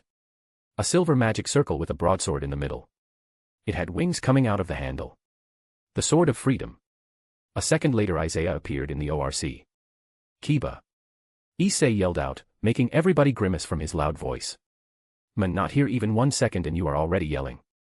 Rias, did you teach him any manners? Like at all. Isaiah picked his ears. Kaneko, Gasper. Are you done saying goodbye? He asked them and the both nodded. Good. Isaiah raised his hands and a multicolored dagger appeared in each hand. The dagger had a weird shape. It had a sharp bend on the blade. Rule breaker. This might sting. He slowly presses each dagger at Kaneko and Gasper. A second later both groaned in pain and clenched their hands. As the evil piece came out of their body. Thud. X2. A rook and bishop piece fell on the ground. Isaiah put his hands on both of their shoulders. See you around, Rias. These two need to rest. Rias stepped up. Why dash? Whoosh. They teleported away. Rias's magic went out of control and she blasted apart the room. Rias. Rias Bucho. Aquino and Issei yelled. Thud. Rias fell on her knees. Tears streaming down her face. Why, me? Why is everyone leaving me? She started to sob. Aquino went to hug and console her while Issei just stood there, not knowing what to do. Flashback end. Valen narrowed his eyes. So this is what Kuroka meant by getting what she wanted when she quit. I was confused by what she was saying, but back then I didn't know that she already got her sister. KRRRRR. The doors opened. Dino, Veldora, and Asia enter the room. Yo old man. Dino waves his hand lazily, causing tick marks to appear on Azazel's forehead. Why don't you introduce yourselves? Michael said calmly. But everybody knew he was keeping his emotions in check. Veldora Tempest, Asia Argento, Dino ***. Oi Dino. Why don't you pick a cool surname for yourself? You can take mine, you know, Veldora asked casually, totally ignoring the tension in the room. Huh? Surname? Isaiah doesn't have a surname as well. And I'm fine without one, thanks for offering though. Surname, huh? Azazel put his hand on his chin. Maybe I should make one for myself. Azazel, don't get swept up in their pace. Michael smiled at his brother. Good evening. If I may ask. Asia, were you the holy maiden once? Asia scoffed right in the face of the leader of heaven, greatly surprising them all considering she was acting very differently than the information they had on her. Holy maiden. That was a pathetic title that you give and take on a whim. You kicked me out of my home. My family. Just because I healed a devil. After all, no one must know that God is dead. Even if innocents suffer for it. All in the name of the Lord, right? Asia glared at the leader of heaven, who just sighed. We had no choice. We angels depend on the faith of humanity. Twilight healing couldn't heal devils when God was alive. Since it can heal now, it shows that God isn't with us anymore. The only choice was to exile you, Michael said in a sad tone. The angels were created to protect humanity even at the cost of their own lives. Now you are sacrificing it just so you can stay alive. And you call the devils evil. Isaiah was the one who saved me from being killed by the fallen and Rouge exorcists. Apparently, after that a devil was supposed to resurrect me into a slave. So all three factions have acted with hostility against me. Funny how that happened. Asia stared down at the leader sitting at the table. Veldora smirked. If it were up to me, I'd let the entire biblical faction burn to the ground. Well, good thing it isn't up to you. Seraphal glanced at him. Forgive me if I'm wrong. But aren't you one of Tannin's children? Sirzex asks, nicely. Yes, I am. That reminds me. I didn't inform Dad or Mom about this. They will figure it out. Veldora shrugged his shoulders without a care in the world. Where is Isaiah? Seraphal cut straight to the chase. Dino slowly unsheathed a dagger.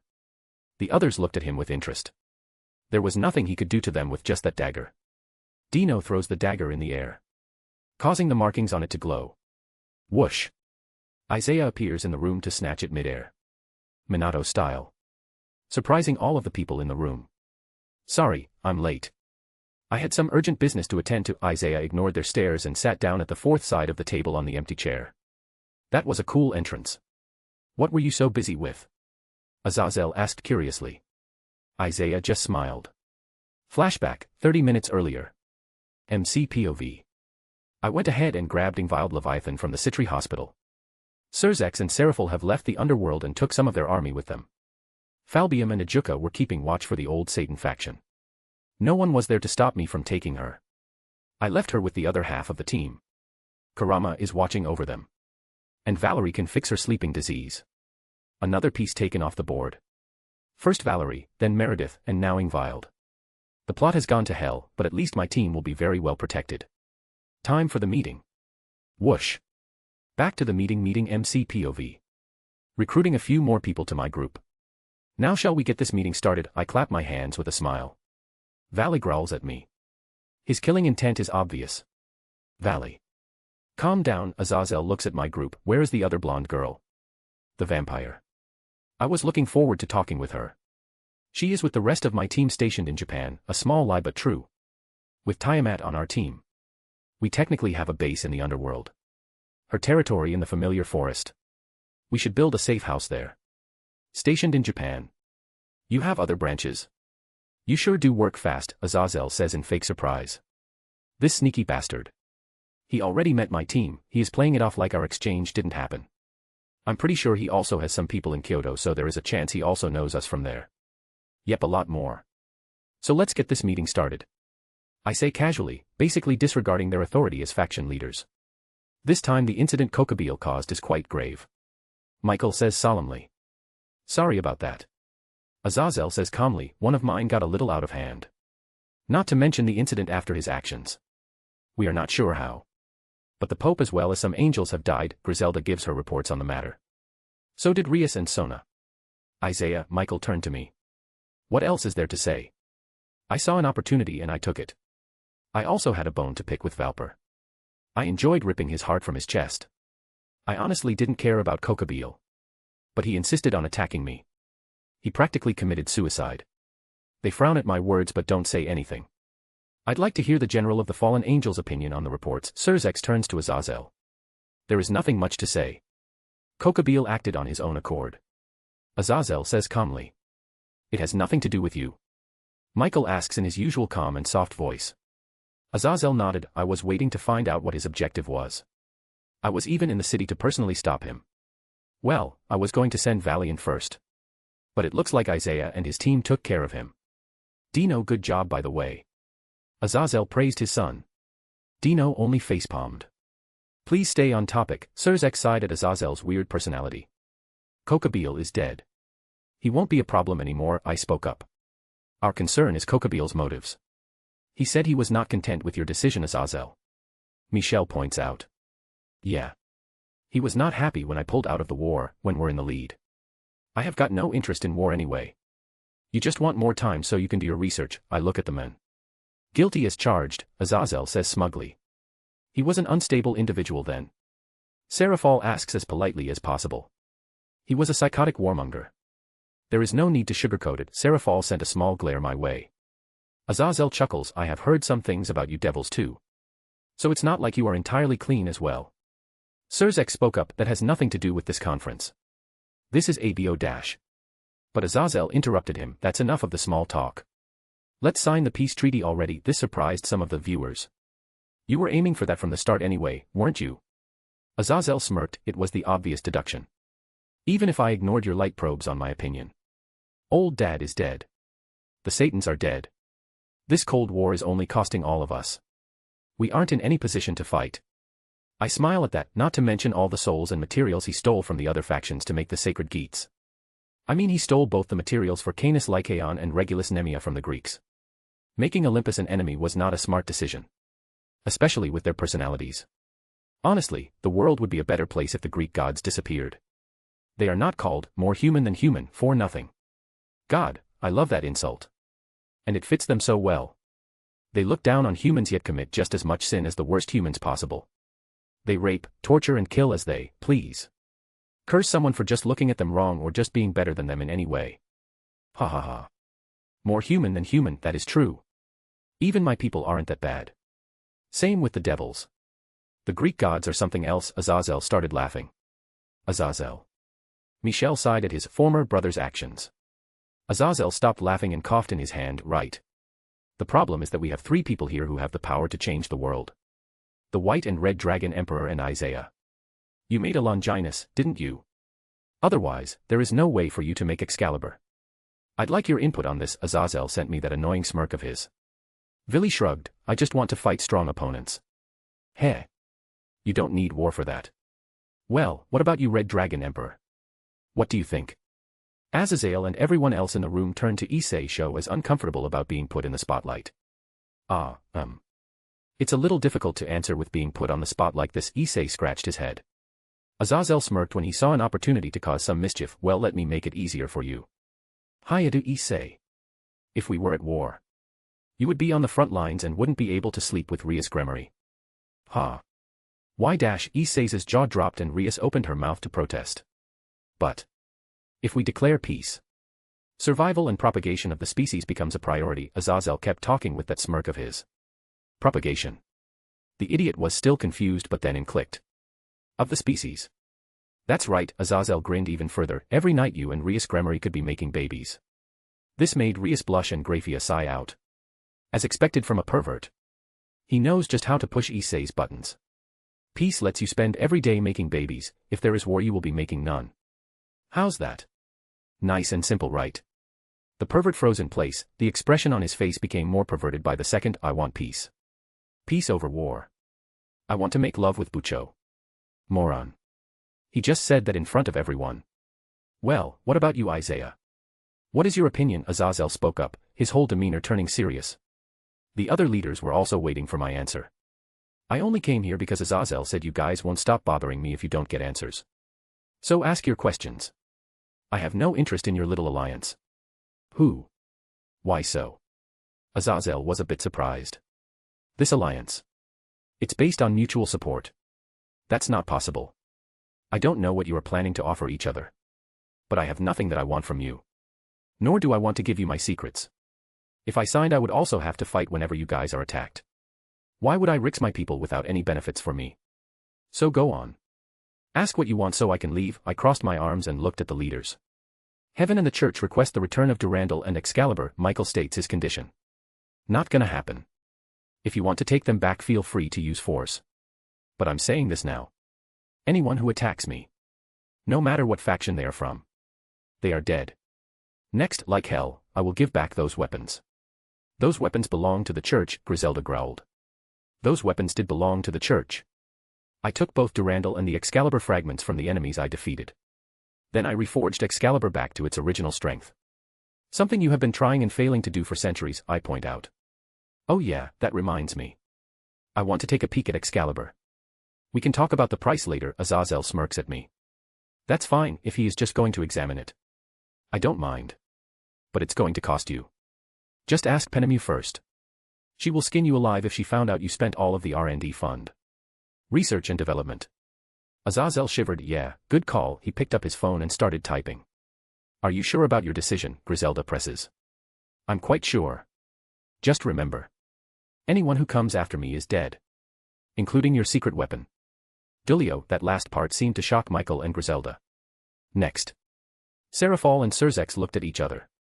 We want Kaneko and Gasper to be returned to Rias, Surzex says seriously. I refuse. I stop him right there. Valu widened his eyes. Kaneko is with them. Then that means Kuroka left my group to join his. Valu gritted his teeth. Gasper wants to stay with his long-lost friend Valerie.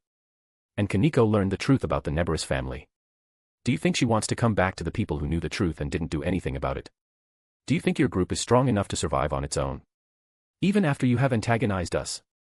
You are the weakest one here, Seraphol asks seriously. Azazel glances at Dino. Can I beat him? Dino slightly shook his head, just a few millimeters, not a chance. Azazel's eyes widened for a split second before returning back to normal. Nobody noticed that exchange, damn. Dino wouldn't lie about things like this. He doesn't like me but I am still his father. I'm so glad I made the right call about not antagonizing this guy. Knowing that he can hide his aura made me more cautious of him. I was right to do so. Oh, I'm quite sure about my odds. You don't think that I'm the strongest one in my group, do you? You have no idea about how many members I have or how strong they are. So if you are willing to attack me, then you'd better be prepared for the consequences. Because I'm pulling you down with me. I give her a cold stare. This was not a threat. This is a promise. Why yo dash. Boom. Chapter 53, Chaos Brigade Attacks. If you want to read ahead or just support me, go check out my pat. There are a lot of fics and ideas there. There is no paywall. Every single one of these fics and chapters will be released eventually. But if you don't want to wait or just want to support me, check out the pat. patrayon.com/alcoholic_panda, discord.gg/6yyvm6tj6t. Word count 2340. Boom. Seraphol was interrupted by a large explosion coming from outside. The explosion shook the building. So they are finally here. Chaos Brigade. What's going on? Issei yelled out. While the girls were hanging on to him for their lives. We are being attacked, Surzex said calmly as he gazed out the window. They're the guards they brought were fighting against magicians. Magicians, huh? Azazel did not look impressed. Low-level ones at that. I follow up to Azazel's remark. Since they didn't catch Gasper this time around to stop time, they had to fight the guards. Which means there will be quite a lot of bloodshed. Not that that matters. Isaiah. Veldora steps up. I raise my arm to stop him. Don't worry about it. Just watch your backs. If anyone attacks you, rip them apart, I say slowly. All three nodded. You are not going to get involved? Azazel asked. He honestly looked like he was surprised, so I can't tell if he is faking it. Why should my people fight to protect you guys? No, we won't be making any moves unless we are attacked. Maybe if something catches my interest. I lean back on the chair as I rest my cheek on my fist. My response clearly pissed off some people. Especially the devils. Valis starts walking toward the window. I'll do it, Valis smirked arrogantly as he flew into the air. Arrogant prick, Dino mumbled, I never did like him. You could probably tie with him now, Dino. If you are careful. I turned back to the sleepy fallen. Huh? You think so? Dino was surprised. I mean, I get where he comes from. We have been training a lot, but Dino isn't exactly in Valis' league. Divine dividing is broken. If you use it properly. Valis stopped in the middle of all the magicians who were standing on their spell platform. Balance break. Valley yelled out as he got into his pose, with his arms over his face. Did he really just dab? I turned to Azazel, who face-palmed. A/N look at the scene. It's funny as hell once you notice it. Yes. Azazel dragged his hand down his face. He was embarrassed. Vanishing dragon. Balance breaker. That easily. Issei was shocked. I have been training so hard yet I still can't do it. That's because you're too weak. Train more, and maybe if you stopped thinking about boobs while you train you might actually get some results. The magician started firing at him, but he only stood there and blocked them with barriers. This guy has a serious case of Chinibyo. I'll just ignore him. Someone powerful is arriving. Michael announced, surprising the young ones. There are more. Issei yelled out. Sigh. Issei, be quiet, Rias grabbed him by the ear, ow. Mercy. They feel familiar, Seraphal frowned. In a few seconds, two figures appeared in the sky above. We could see them perfectly through the windows. One was tall, bespectacled woman with an hourglass figure. She had tan skin with long brown hair tied into a bun with a headset, and she had purple eyes, blue-gray in anime. She wore an extremely low-cut dress and it had a high slit which exposed a large portion of her breasts. Kateria Leviathan. The other one was good-looking man wearing the clothes of a noble. His clothes were black with dark red belts and motifs, and he wore a cape. He had black hair tied up in a small ponytail and violet eyes. He also had pointy ears and pale skin. This should be Kruzri Asmodeus. The descendants of the original four great Satans. They are nothing more than spoiled brats that only rely on the power they have been born with. None of them did any serious training. But most importantly, Kateria is here.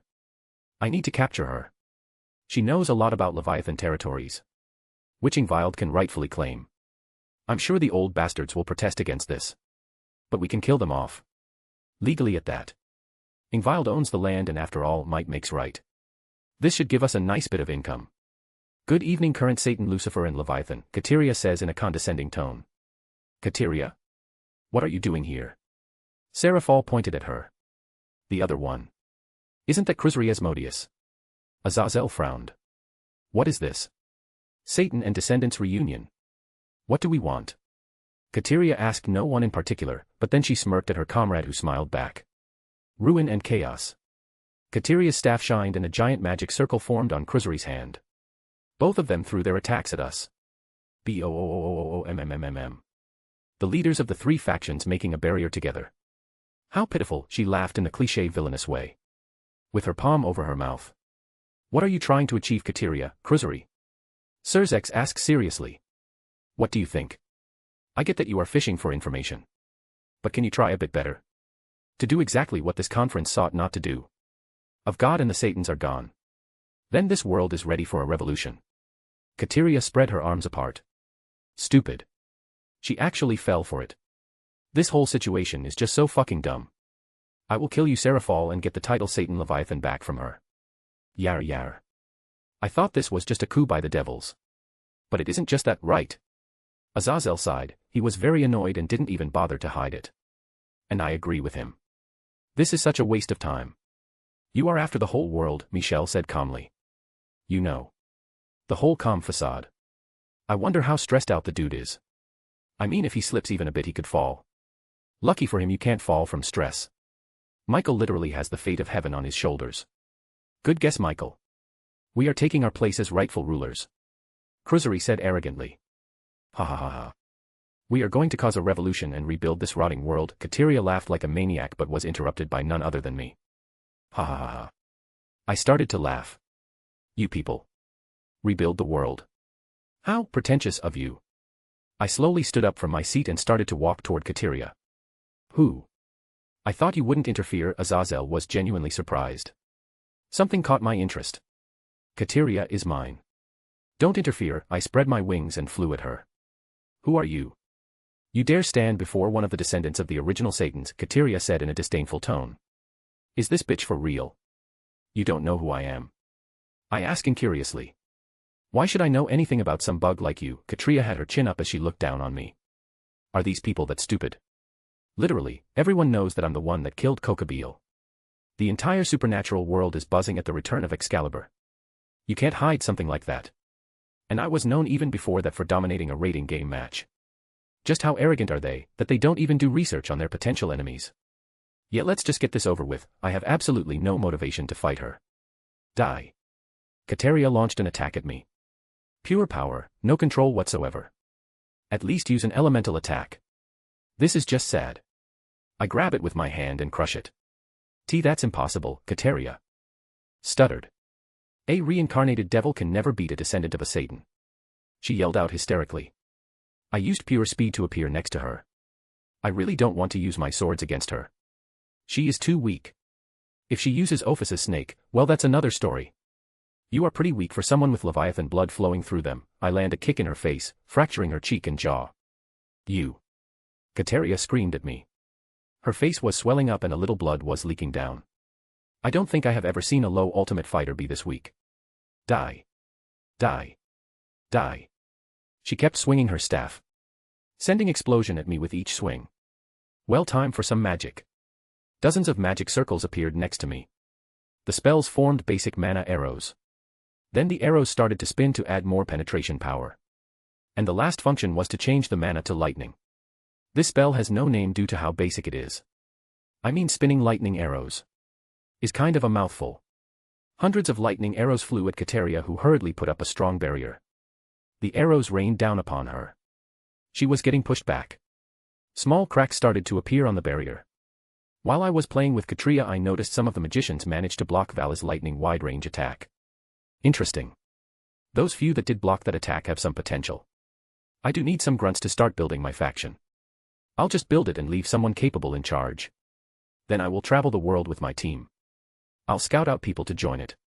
While my faction continues to grow and make money, we will be relaxing and enjoying life. Well, I'd better make sure they are alive for when I talk to them later. Balance break. Subspecies, Gate of Babylon. Golden ripples appeared next to me. From them the sword tips could be seen. Snap. Boom, boom, boom. I snapped my fingers and like guided missiles, the swords pierced the magicians I had my eyes on. Once they were hit, their magic was sealed and they were teleported away. Don't you dare ignore me. Kateria raged as she threw a big energy attack at me. Sigh.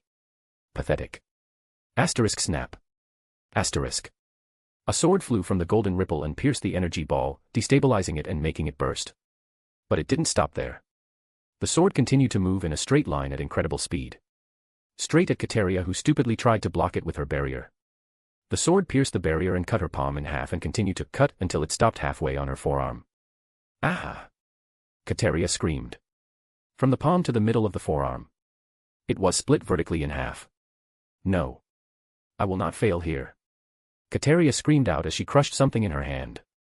Asterisk thump. Thump. Thump, asterisk. Her heartbeat was so loud that it could be picked up using normal hearing. Purple energy surrounded Kateria like a second layer of skin. Ha ha ha ha.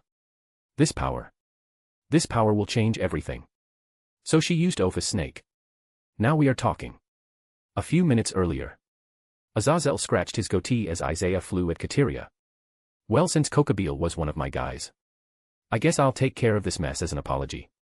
Azazel spread his wings and flew in front of Kruzuri. Kruzuri Asmodeus. I heard that you didn't inherit the Asmodeus clan trait. The blue flames of Satan. Azazel asked calmly. What of it? Cruzari snarled at him, making Azazel sigh out. What a pity. I had hoped it was a lie and that I could study it here. Never mind. Let's just get this over with so I can get back to my research. Azazel smirked at him, pissing off his opponent. Die. You filthy crow. Azazel grinned as he made a light spear. I love gullible, arrogant enemies. The next few minutes, both of them exchanged moves. Azazel fighting slowly, studying his opponent's moves, while Asmodeus used his huge reserves to attack him. Azazel suddenly froze. Kateria's energy spiked. By a lot. Asmodeus smirked, so she used it, huh? Then there is no reason for me to keep it hidden any longer. He quickly crushed the orb in his hand.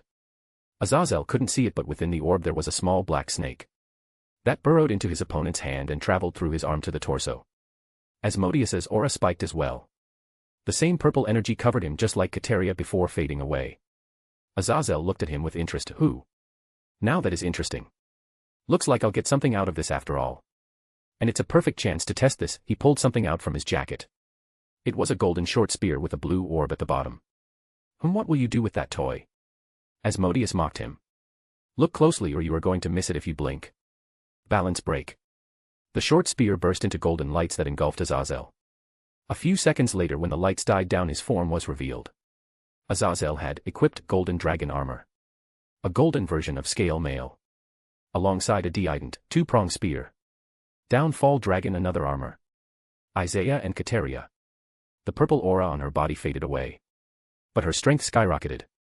She swung her staff. Asterisk boom. Asterisk. Her attack was like a volcano eruption. Wild and uncontrolled. But destroying everything in its way. Ha ha ha ha. With this strength, I can even kill the Satans. Kateria caressed her body with a flushed face. What are you doing in the middle of a fight? You pervert. Huh. Kateria turned around only to see Isaiah looking at her with a disgusted expression. Why won't you die? She sent out another overpowered attack only for Isaiah to casually dodge it. Because you are too weak to kill me apparently. Even with all that raw power. You are still weak. Isaiah shook his head. Weak? You dare call me weak? Her power surged. I'll show you weak. Kateria waved her staff. From the air, water started to form. She also commanded all the water in the city to gather to her.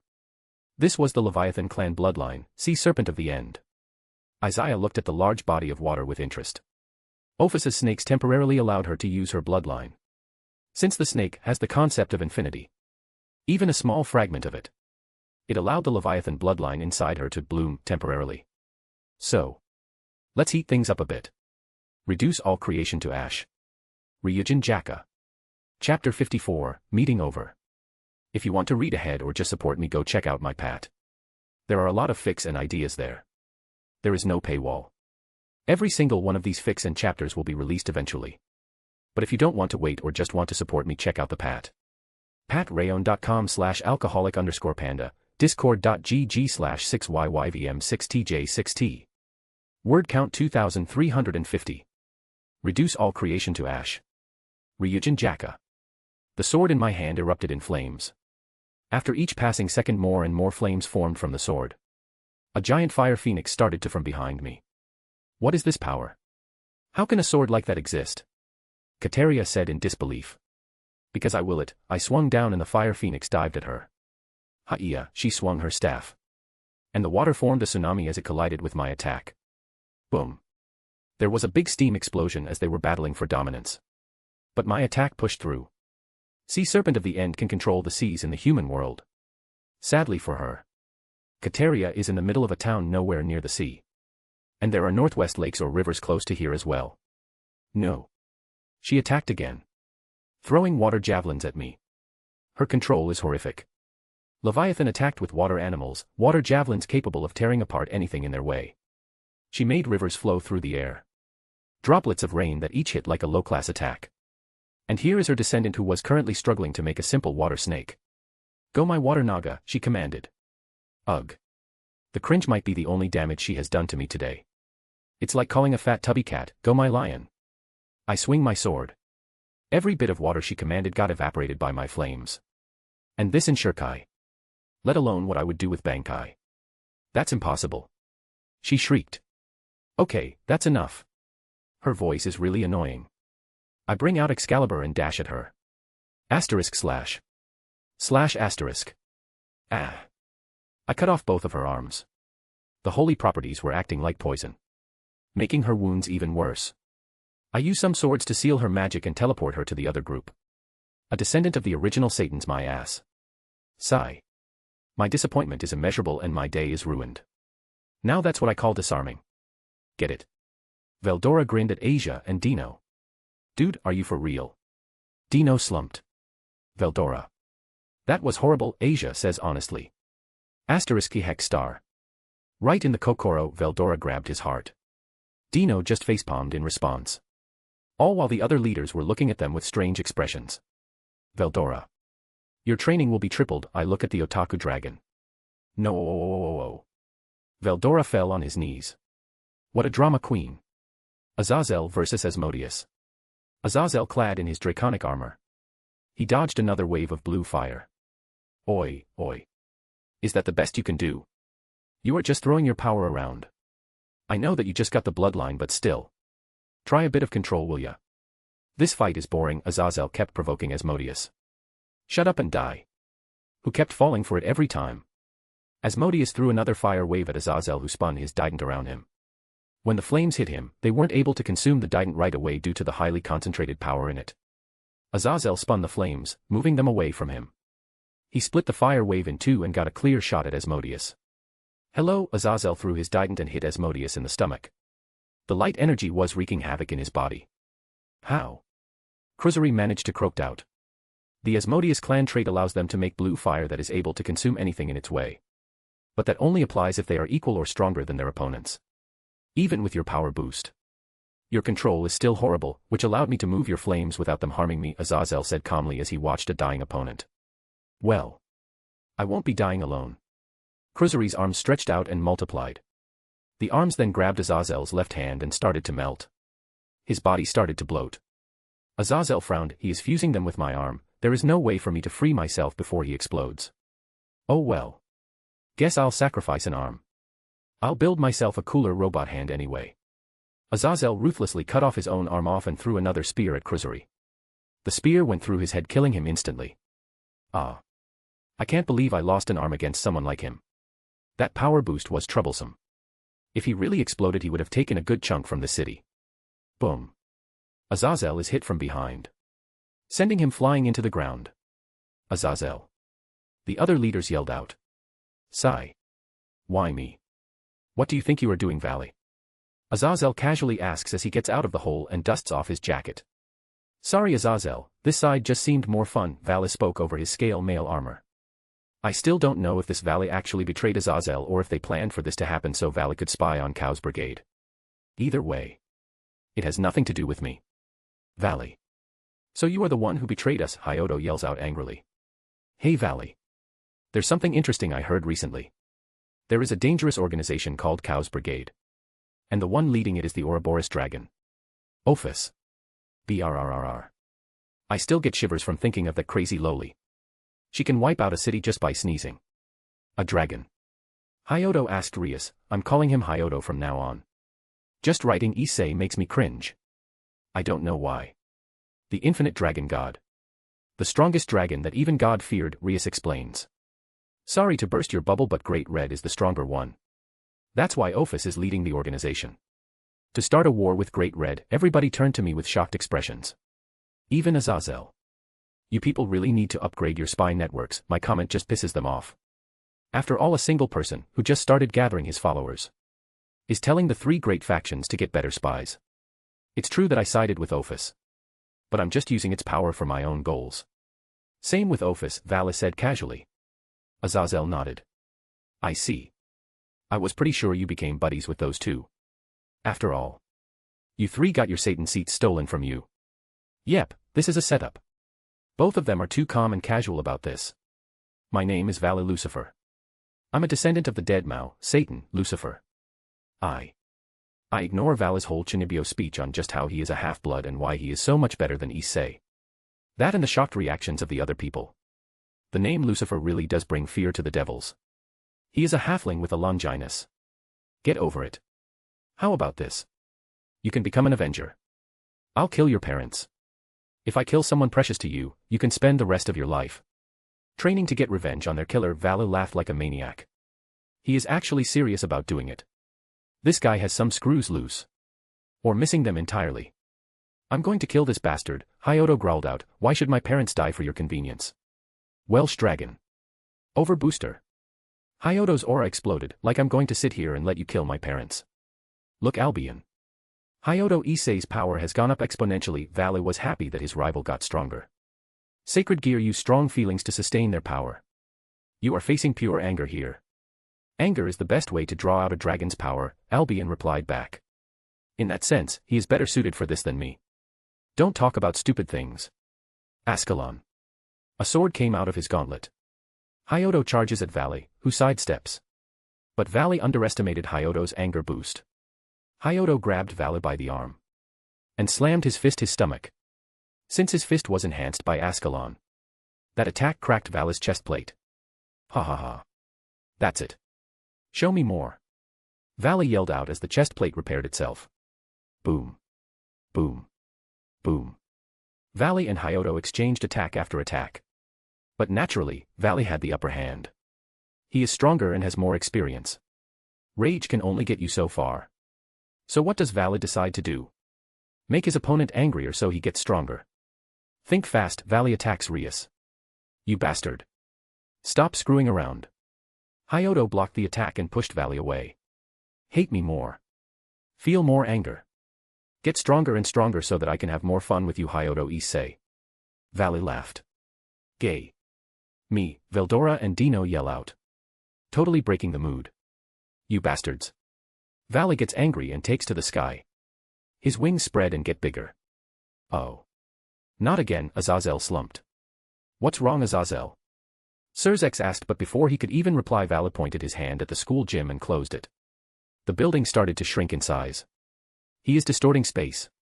It's a very dangerous attack. Michael was surprised by this. Tell me about it. Do you know how hard it is to fix space distortion? Azazel explains. Hyodo gets mad. Don't screw with me. You are going to shrink Buchozape. Unforgivable. Boost, unforgivable. Boost, boost, boost. Hyodo started to power up. But unexpectedly, Vale turned to Asia and launched a sneak attack to try and kill her. Most likely get revenge for me. I'm going to make him regret that. Crack. But Asia was having none of it. The earth cracked under her feet as she launched herself at him. Aurea. Asterisk boom. Asterisk. She hits Vale straight in the chest, shattering his armor and sending him flying down at the ground. Vale didn't see the attack coming. Auk. Tsunade super punch combined with an explosion boost, packs quite a punch. Vale quickly makes his scale male again. Overdrive. Hyodo dives down after him. This is for threatening my parents. Bam. He drives a punch into Vale's stomach. This is for threatening to shrink Bucho's glorious Ape. Issei pulls his fist back. Nope. I'm not wasting my time by listening to this moron. I come in between them and blast both of them apart to separate them. Due to my attack, the two orbs on their balance breakers fall off. I use magic to call them to me. Oi. What was that for? Issei yelled out while pointing his finger at me. Vale just kept quiet and glared at me. I'm about to destroy your entire identity. Sword birth. Balance breaker. Sword of multiplying and sword of dividing. Boost sword. Divide sword. But that's impossible. Michael looked like he had seen a ghost. He created them. Copies of boosted gear and divine dividing. Even I can't do that. Azazel looked extremely curious. Like a child who found their next new game. Damn it.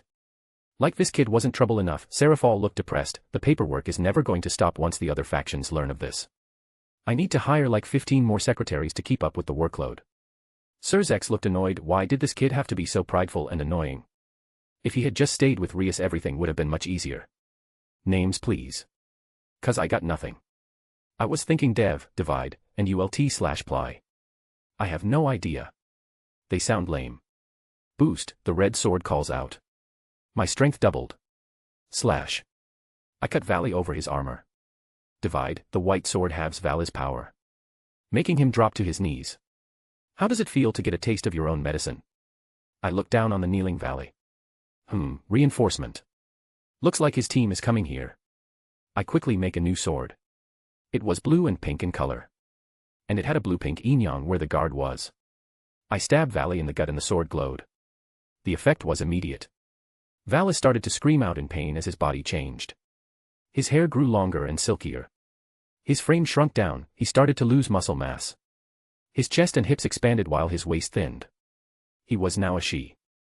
A gate from the dimensional gap opened up. Valley, his team rushed through it. This is strike 2, Valley. Another one, and you're out. Permanently, I hit her in the gut, rupturing some organs. Biko quickly caught Valley and ran away. Baseball reference. Nice, well I'm glad I got Dino's seal of approval. Azazel flies near me with an awkward expression, thanks for not killing him. I will try. I cut him off, I expect payment for this. But this will be the last time. If he attacks me again. He is dead, then I whisper only to Azazel. I don't care if he is your spy or if this is better for the long run. If he attacks me or angers me for any reason whatsoever. He is dead. I didn't even bother to stay and listen to Azazel. I started making my way to my team. Let's go. There is nothing left for us to do here. Isaiah Michel speaks up, making me stop in place. I turn to him with an annoyed expression. What? Are you sure about your decision? At times like these, working together is the safest option. I cut him and the others off before they could ask again. Yes. I gain nothing by joining you and I stand to lose everything. You people are on your own.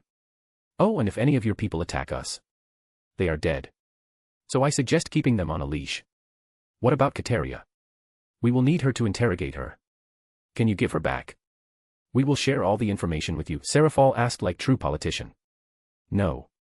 We will interrogate her ourselves. And sell you the information after we are done with her. Goodbye.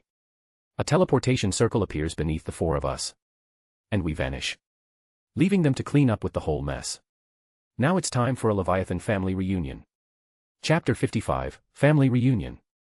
If you want to read ahead or just support me, go check out my Pat. There are a lot of fics and ideas there. There is no paywall. Every single one of these fics and chapters will be released eventually. But if you don't want to wait or just want to support me, check out the Pat. patrayon.com/alcoholic_panda, discord.gg/6yyvm6tj6t. Word count 2670. Finally. I finished the chapters. Man, the fight scenes took a long time. But I'm satisfied with how it turned out. But you guys will be the judge of that. Oh, and we passed 2M views like 3 to 4 chapters ago. Forgot to mention that. Too busy. Enjoy the chapters. We arrive at a nice villa that we borrowed permanently from a drug lord. It was big enough for all of my members. And as any drug lord, he built a torture basement. Under the real basement. That's where Kateria is currently. Me, Meredith and Tiamat just spent the better half of 3 hours warding this place. Valerie, can you wake her up? I point at the sleeping girl in the bed. We are in one of the unused rooms. Ingvild Leviathan was sleeping for 100 years. It's time to wake her up. In the original, Ingvild awakened because of her Longinus Nereid Kyrie. Valerie only needs to fix the link between her sacred gear and her soul. She should wake up naturally after that. If I'm reading her right, she currently has mid-ultimate class reserves. She would make a fine addition to this group of monsters. Valerie nodded. I'm going to need some blood. I prefer for my reserves to be full when I use my sacred gear. Your swords are helping with the side effects, but I'd rather not take any chances. She said quietly. I smile at that. Anytime, Valerie, I take off my jacket and spread my arms. Despite doing this a few times before. She still blushes each time. With a red face, she took small steps until she was in my embrace. She stood there for a second. You smell nice. I hugged her tighter, resting her body against mine. You too, I whispered in her ears. Valerie smiled and used one hand to tug on his collar to the right. As soon as the kiss ended, she brought her forehead and put it on mine. She stared directly into my eyes. I won't lose to Tiamat. I was here before her, and I like you just as much, Valerie confessed. Her words were soft and quiet, but held great conviction. Are you sure? There will be no going back. If I open my heart to you, I will never let you go. Valerie nods as tears started to gather in her eyes. She was filled with happiness and euphoria. I leaned and gave her a long and deep kiss. Valerie was basically straddling me, but the kiss made her wrap her legs around my waist. Her arms were also around my neck. We kept going until we were just about to run out of breath. We separated. Her face was flushed, and judging by the heat on my face, I was too. Valerie was on my lap. Just as we are about to continue. The light purple-haired beauty stirred.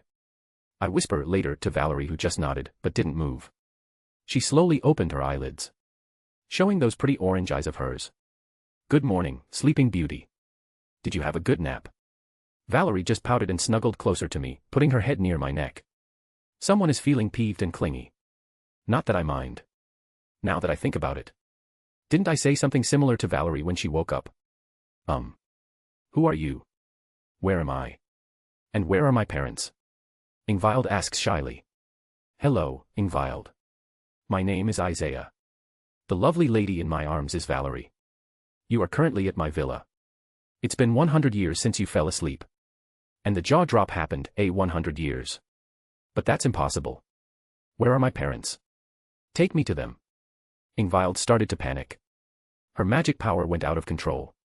Snap. I snapped my fingers and her magic vanished. Huh. Ingvild froze in place. Her face showed true horror. My power. It's gone. Nope, not gone. Just suppressed. Look at your forearms.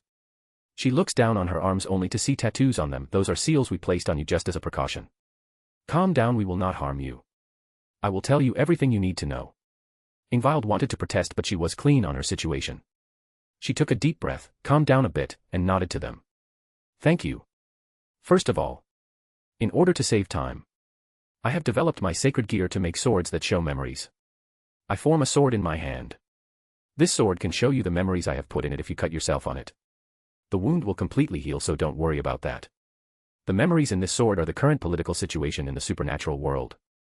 This is a good place to start explaining things to you. I pass the sword over to her. You only need a small cut on the palm. Ingvild takes the sword and looks at it with a wary look. But soon enough she slowly ran her palm on the edge. And her eyes went blank. A few moments after, the clarity returned to her and her first reaction was to rub her forehead.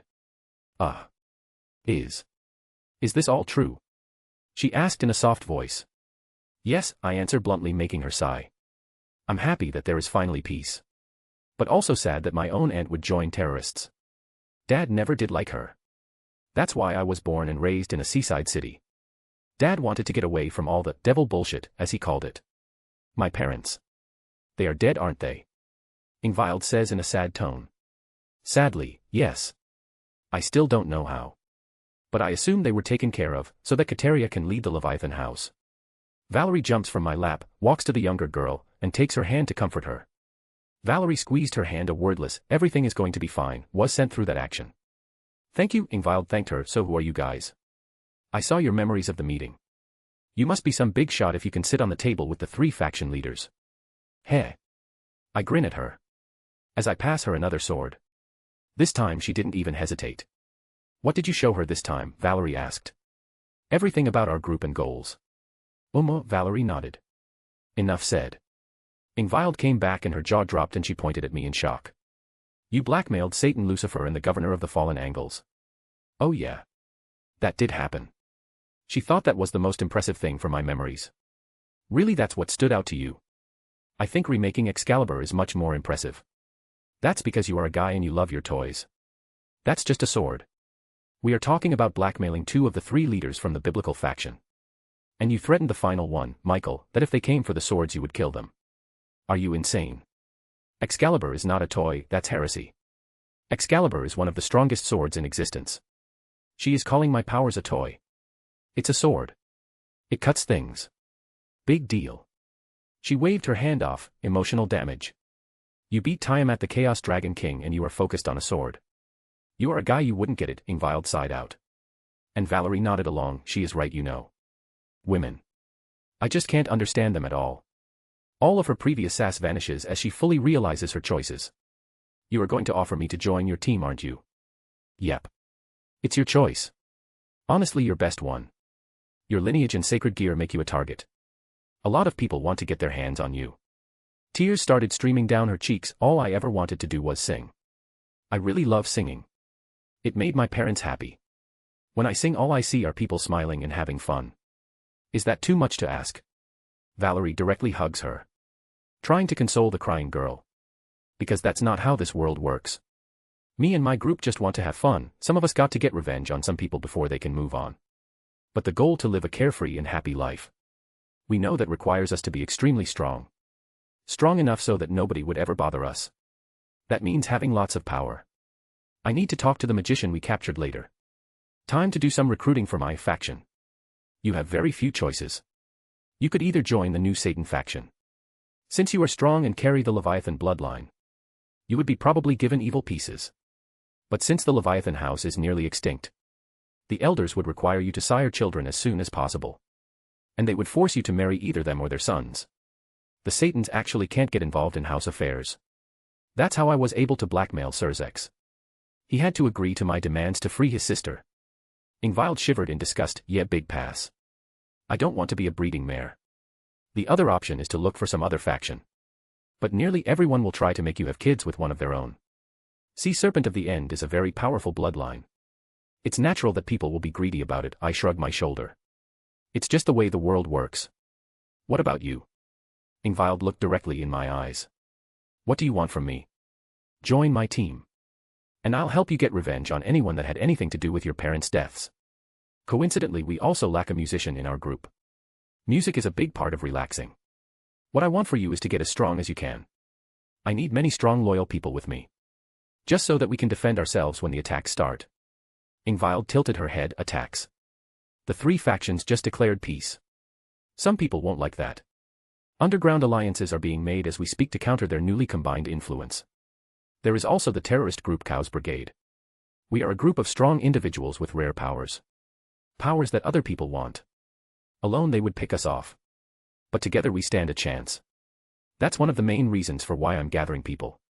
Safety in numbers. Even I'm not strong enough to fight dozens of gods, dragons, and whatever the hell else they have. Ingvild looked downwards. This sucks. Yes, it does. The current peace is just an illusion. War is about to start at any time now, and we are not even close enough to be at the level needed to be completely safe. I think joining you is the best option. I'd much rather be left alone. But that isn't possible. And I want to know what happened to my parents. So I accept your offer. I stand up and walk to her. I raise my hand. Welcome to the team. Welcome, Valerie smiled as she hugged Ingvild. Thanks, Ingvild shook my hand. So what now? Now we interrogate your crazy aunt to see what she knows about your parents. Want to be there? A sharp glint appeared in her eyes. Yes, please. Dungeon/prison cells. Far back in one of the smaller cells that could only hold one person sat Kateria. She had her powers sealed and her arms cut off. Her legs and neck were still shackled and chained. Her entire appearance was a mess. I slowly walked to the cell. Ingvild was behind me. But I gave her a sword that would turn her invisible. Hello, Kateria, are you enjoying your stay? She looks up at me with hatred in her eyes. How dare you do this to a descendant of the original Satan Leviathan? My faction will make you pay. Yeah, right. Her faction wrote her off as dead. Looks like getting defeated has made you even more delusional. You are dead to them. And if you don't want to die, you will answer my questions. Why should I answer to low-class reincarnated scum like you? Did I mention that I made a new torture sword? Guilty Thorn. I started to make the sword. The entire blade was deep red in color and was about 1 meter in length, with an approximately 30 centimeter long handle. The main feature of the blade was the rows of short, sharp barbs that made it look like thorns on a flower stem. I put the tip of the sword on her shoulder and gently push a single millimeter. Ah! Kateria started to trash around, pulling out the sword from her. The inspiration for this beauty was the Crucio spell from Harry Potter. Gotta love a nerve attack. The deeper the blade goes, the more it will hurt. Next time I will push it halfway through your shoulder so you can't pull it out. Prolonged exposure can break your mind and turn you brain dead. So think carefully. Kateria gasped for breath. Fear was oozing out of her. She was deathly scared of the sword. What do you want to know? She asked with a shaky breath. Why does Ophis support you? I already know why. But some confirmation would be nice. Ophis is a naive child. We promised it to support on the battle it was about to wage on Great Red. We were never going to keep our promise. There are plans to betray and use Ophis's strength for ourselves later on, but I don't know much about them. I ask a few more questions about Cows Brigade before I move on. What happened to your brother? Huh? Why do you want to know about that trash? He was weaker than me, yet first in line for the family seat. Which would have been fine, but he was a naive fool who didn't agree with our views. So we just got rid of him, Kateria scoffed. She obviously looked down and hated her brother. Everybody knows this, even if it was a Leviathan internal matter. I didn't know, Ingvild spoke in a cold tone. She was furious. She turned off the invisibility and appeared next to my side. You. I know you. You are that half-blood bitch that my brother had with a human woman. He brought you to the underworld once you got the sleeping disease. But you were killed. How are still alive? How are you awake? Kateria trashed, as she struggled with the shackles. Who else was involved with my parents' deaths? Ingvild stares down on her. Her mid-ultimate class power pressing down on Kateria. But Kateria gritted her teeth and didn't answer. Weird. She answered me, but she doesn't want to answer Ingvild, who is weaker than me. Interesting. What is stopping her from answering even at the cost of getting tortured? Wait. I have a better idea. I'm going to have a look inside her memories. I made a sword and stabbed Kateria before she could even react. I ran through her memories and quickly found out why. She didn't want Ingvild to inherit the Leviathan line. She is hoping that if she stays alive long enough, someone will rescue her. I also saw who was involved with the deaths of Ingvild's parents. Ingvild, who has the clan ability, would become the first in line and would inherit the Leviathan name, lands, and all their businesses. Everything. So Kateria kept her mouth shut. I come back to reality and show those memories to Ingvild. You can kill her if you want. She has no use to me anymore. I turned around and started to leave. Ingvild was left alone with Katara. I felt Ingvild use her power to make something. No. I will not die. I can't die. Not to some half-blood by dash. Spalt. Mother. Father. Kateria was the first one. The rest will follow one by one. Until you have been avenged. A/N. I found this website. Milanote. It's so freaking sick. I have seen a few like it, but all of them were a pain to use. But this one is pretty solid and easy. Is a board where I can put up notes and images. Little folders and all that. I'm using it to manage my fics. Write plot lines and character development. It's a lot easier now that I can see it like it was stuck to the wall. Visually it's better and I can keep better track of my ideas. I was honestly considering sticking sticky notes to my wall to do this XD. Chapter 56, Magicians. It's the first day of the month. Time for a sales pitch. Well, for those that are interested in reading ahead or just supporting me. There are up to 10 chapters ahead for this FIC. And about 10 other fics that I do update as well. So if you want to help me out, go check out my pat and see if anything catches your eye. patrayon.com/alcoholic_panda, discord.gg/6yyvm6tj6t. Enjoy the chap. Word count 1666. After Ingvild killed Kateria, I let her compose herself before taking her out in the living room. Everybody had already made themselves at home. Dino and Veldora were lazying around on the couches. One was sleeping, the other one was reading manga. Kuroka and Kaneko were just cuddling together, enjoying each other's presence. Making up for lost time, I guess. Kurama was sitting on the balcony on a very comfortable mat. He was working on his senjutsu. Gasper and Valerie were chilling and listening to music. Deucalion was lying down next to them, enjoying Valerie's patting. Meredith, Asia, Zenobia, and Misaki were talking about normal girl things. Well, Zenobia was trying to follow the conversation. Tiamat was playing with Asia's baby sprite dragon. Tiamama doing Tiamama things. Funny Veldora was the furthest away from her. He was still deathly afraid of her. A/N bolded them so it's easier to count. Man, the team really grew in numbers. Everyone. Many of you know her. But here is the official introduction. This is Ingvild Leviathan, our new member. I raise my voice a bit as Ingvild shyly stood next to me. Hello everyone. As he said. My name is Ingvild. Pleased to meet you. Is this the same girl that just killed her aunt? I thought she liked to sing. Why are you getting stage fright? Weren't you a singer? Ingvild turns to me and whispers, I like to sing. But that doesn't mean I'm used to talking with strangers. I smirk at her then whisper, you do know that everyone can hear us, right? Ingvild turns to the crowd and all of them were smiling and grinning her, making her blush. Meredith came on the left, Valerie on the right. They grabbed her right under her armpits and lifted her up. Ah.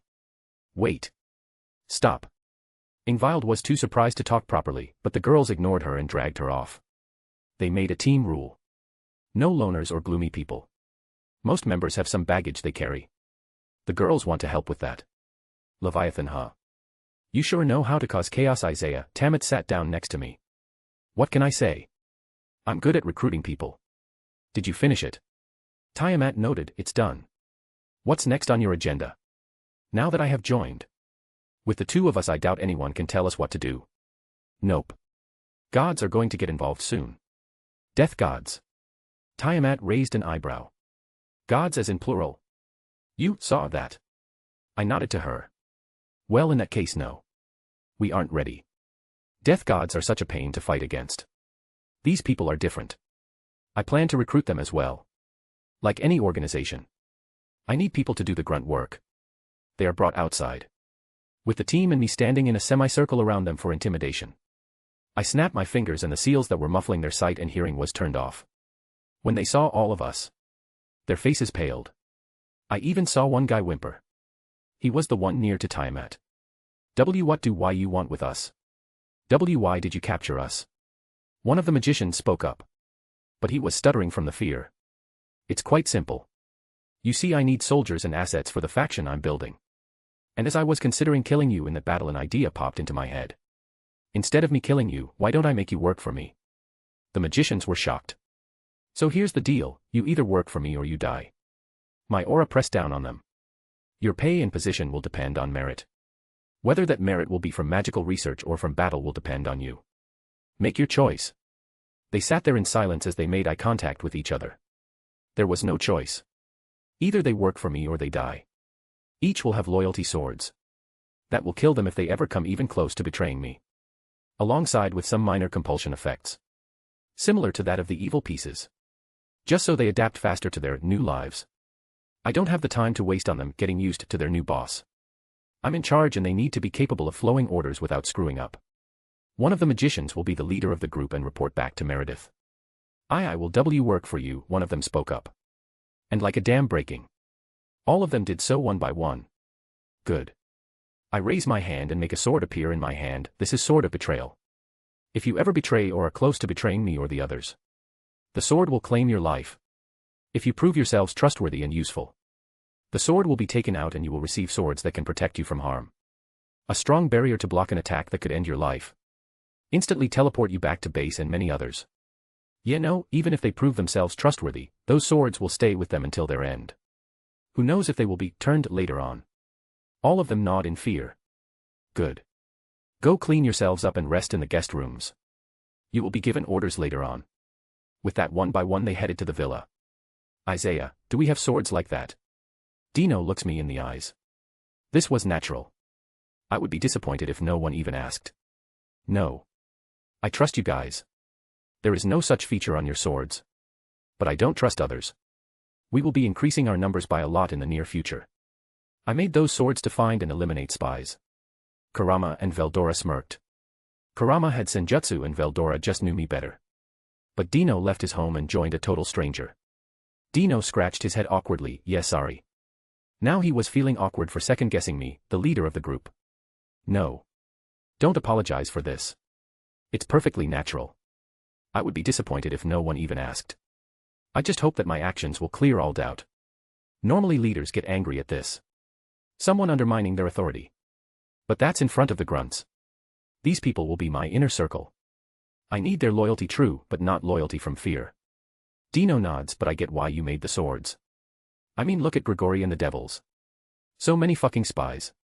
One time Dad told me once that he knew what Seraphil had for lunch and what she was wearing. But that was before that spy got himself killed.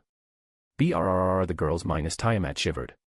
They were disgusted by the thought of someone knowing so much about them. All in favor that all new grunts have these swords, Meredith quickly raised her hand in the air. Seconded. All the girls agreed at the same time.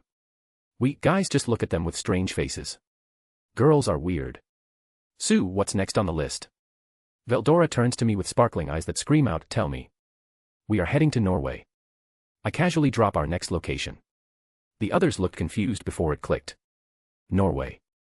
Don't tell me. Are you for real? Yep, Asgard, I grin at them. How the hell are we going to enter Asgard? Isn't that place like in another realm? Misaki asked with a confused look on her face. Yes. A realm that is protected by an army, Tiamat added. We will cross that bridge when we get there. We could go next week. But it will depend on if we get ready in time. By the way. Dino, Velodra. I need prawn mags. Get as many as you can find. Make sure the women are curvy. The women started to stare down at me while releasing their bloodlust. Who? And why do you need such things? Oh, wise and powerful leader, they quickly surrounded me. I plan to bribe Odin with them. I quickly take the wind from their sails. They all stood there, stunned at my reason. You think that's going to work? He is the Allfather. The chief god, the most powerful god in Asgard. Karama looked unconvinced. First, that's not true. Thor is stronger than him. Second, the man frequently visits Ape clubs no matter which country he is in. And his perversion is well known in the supernatural world. I even heard he goes in kids' parks to hold lessons on the glory that Ape are, I say in a monotone voice. I'm not even going to begin wrapping my head on how messed up that sounds. The others shared a similar reaction. Wait, Thor is stronger. Why haven't I heard of this before? Dino picks up on that fact. Before I could even answer, Tiamat did. Because he is a musclehead. He is stronger. But that doesn't mean that he will always win. His battle tactics literally are non-existent. He is terrible at politics and anything else that is required to rule or lead a faction. Fighting, women and food are the only thing on his mind. If he was in charge of Asgard, it would burn down in a month. Everybody took some time to process that fact. I'm curious, how the hell is he still the crown prince? Well, everybody is free to do what they want. Showing Wild around if you have the time. Since the meeting was over, everybody went to do their own thing. Ingvild was kidnapped by Meredith, Asia, Zenobia, and Misaki to test out some modern hairstyles on her. Valerie winked at me and went up the stairs to her room. Didn't see that coming. Well, time to fulfill my promise to Valerie and continue where we left off. Chapter 57, Love is in the Air. If you want to read ahead or just support me, go check out my Pat. There are a lot of fics and ideas there. There is no paywall. Every single one of these fics and chapters will be released eventually. But if you don't want to wait or just want to support me, check out the Pat. patrayon.com/alcoholic_panda, discord.gg/6yyvm6tj6t. Word count 2150. Romance really isn't my strong suit. So I'm being careful not to screw it up. I think this chap is funny. ####. My relationship with Valerie is progressing. We made out a few more times. And now we were on a date. At first, I had no idea where to take her. But Valerie was fine with everywhere. It's not like she has seen a lot due to her life with the Teeps faction. So I decided to keep it simple at first. We went to see a movie. And since Valerie isn't one for romantic movies, we went to watch Pirates of the Caribbean. A classic. It was good to see it again. Valerie liked it as well. Now we were walking hand in hand in the forest under the moonlight.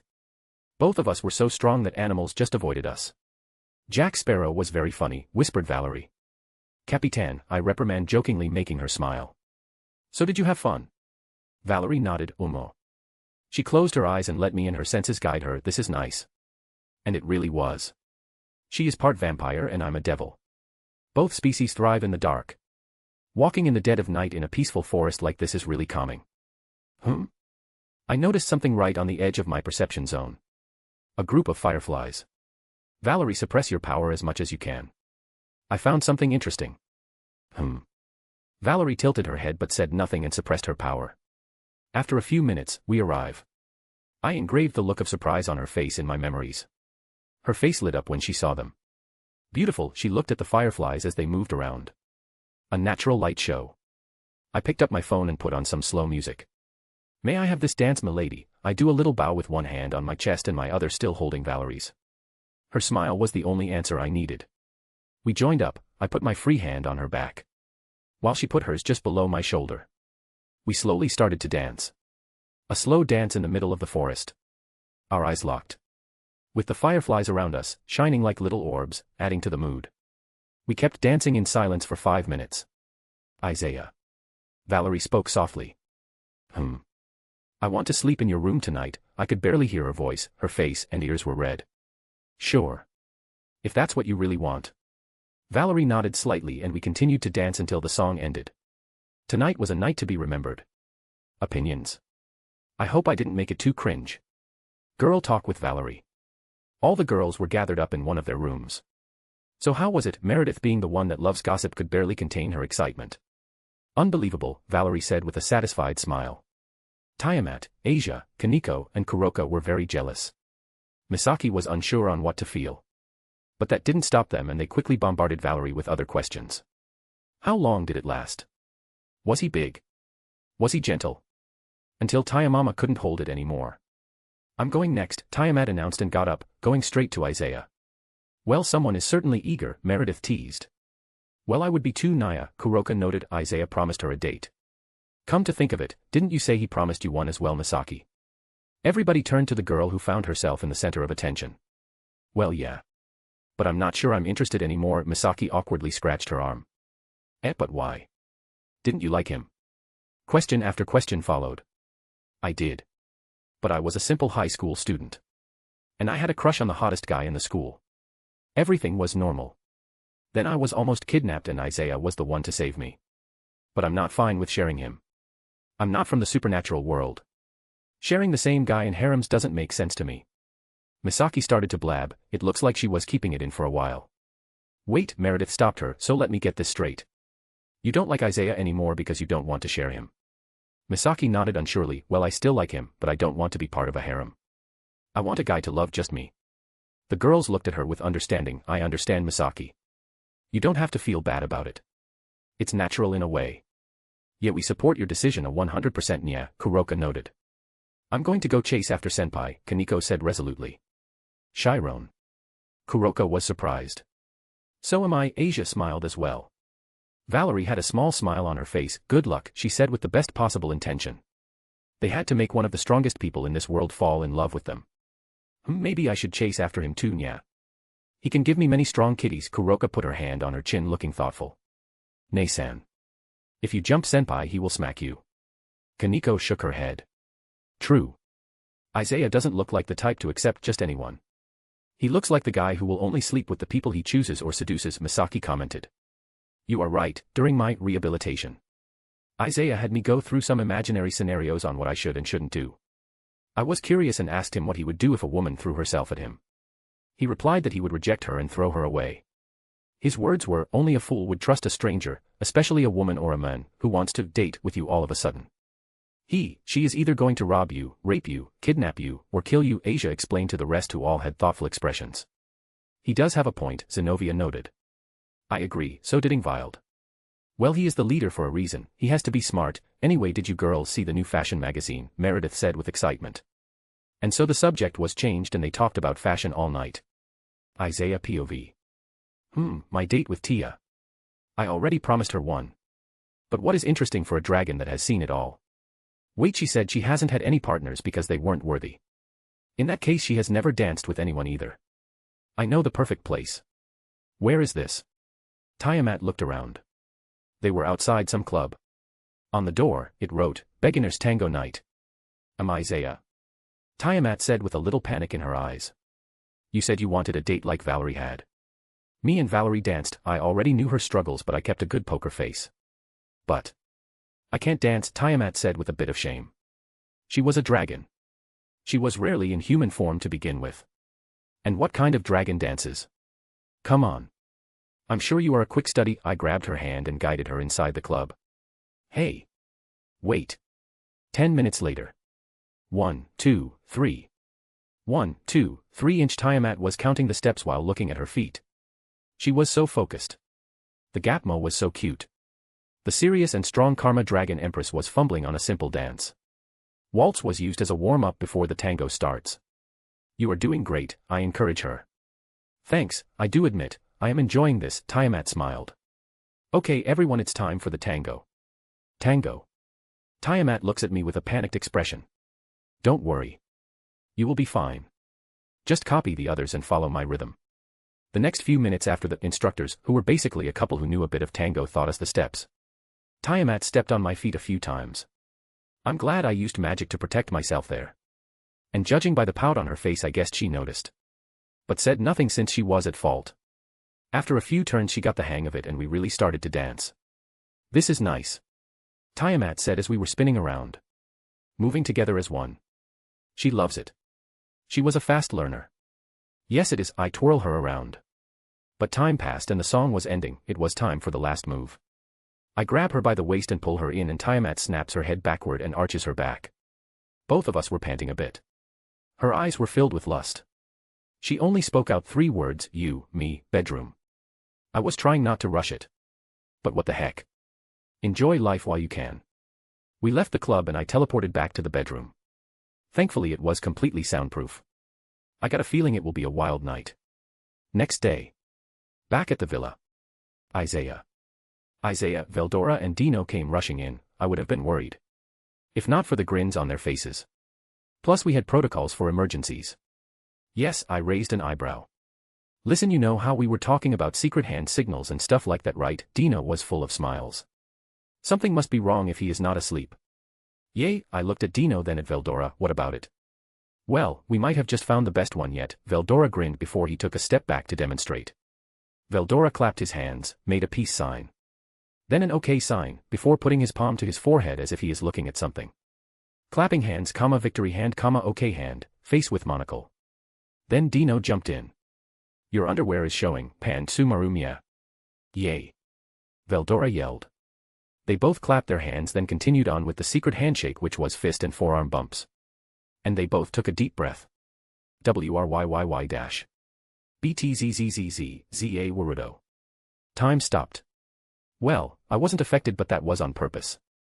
Gasper quickly made his way behind them and let time go back to normal. Why?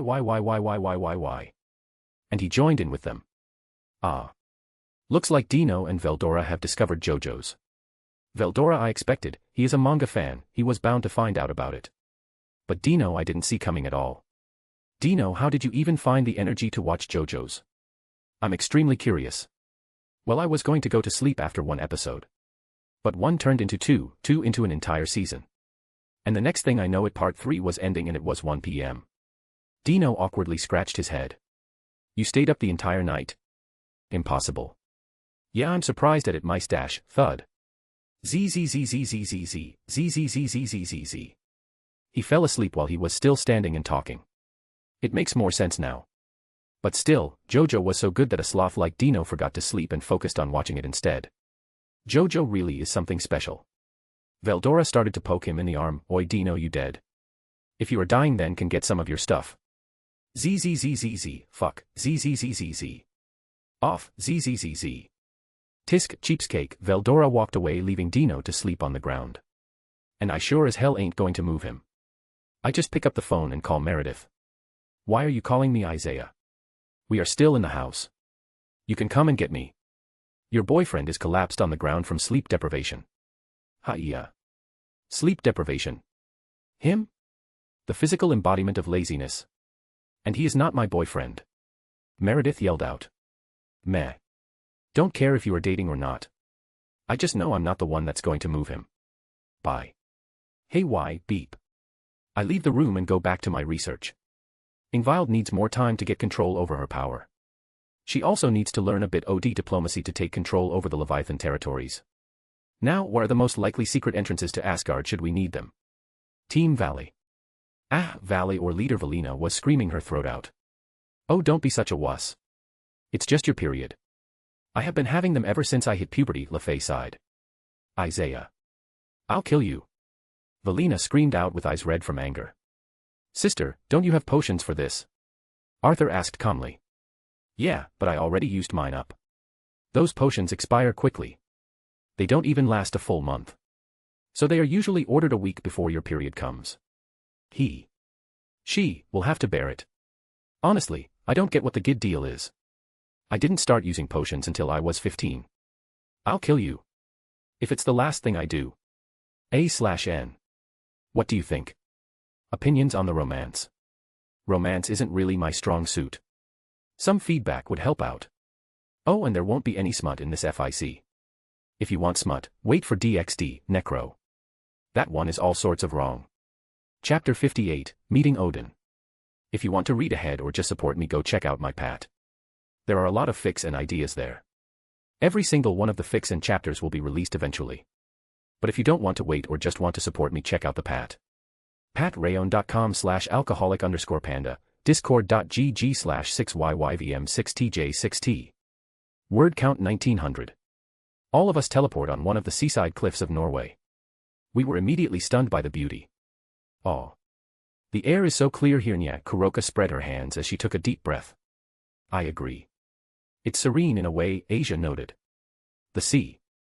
How I have missed this. Ingvild started to tear up. Kurama kneeled down and pressed his hand against the earth. There are magic circles and runes underground. The natural energy here is being purified. I'm guessing they have a powerful senjutsu user. They couldn't have set this up without one. That is interesting. I didn't expect a senjutsu user among the Norse faction. But when I think about it, each faction has got to have at least one. Just so they can defend themselves against other senjutsu users that attack them. Veldora scratched his head. He was only wearing a t-shirt in this cold weather, so what now? Now we need to find a bar. Come on, let's move. Ingvild turned around with her big puppy eyes. We will come back to check out the sea later, she smiled brightly at that. Eh? Isn't it a bit early in the day to be drinking, Isaiah? Misaki asked while all of us started to walk. Well, walking by our standards is moving at extremely high speeds. Not really, but that's not the reason we are going there. The Norse faction has people stationed in bars. That's the way you announce that you wish to enter Asgard. Basically, the bars are a reception area. Really? A bar? Meredith asked with a surprised tone. Yawn. Well, with Odin as the faction leader, this should be expected. The Grigori has the same thing. Except it is in a pay clubs. Dino scratched his hair. Meredith only had one response to that: your dad is a pervert. This made Dino smirk. Oh, I know. He hired 5 prostitutes for my birthday and locked me inside a room with them. I could hear him shouting from the door, get rid of your virginity, you lazy bum.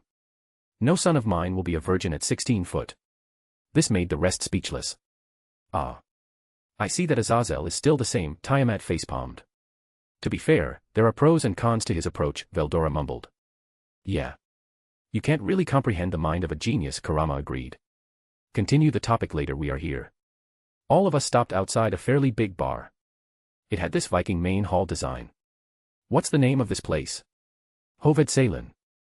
I'm pretty sure it translates to the main hall, Kuroka said, and Kaneko nodded. We enter inside. And I was pleasantly surprised that it was a bit more modern while still keeping that traditional feel. Oi, Isaiah, on your left, Kurama quickly whispered. Clank. Ah, that hit the spot. An old man was drinking with a happy expression. He had long gray hair, and a beard that matched its length. He wore a gold and white monocle over his left eye, without the chain that was normally attached to it. Odin-sama, you can't be here. We are going to be late for a meeting. Next to him was a young silver-haired woman who was pleading with him to get up. She had long silver hair and azure-colored eyes.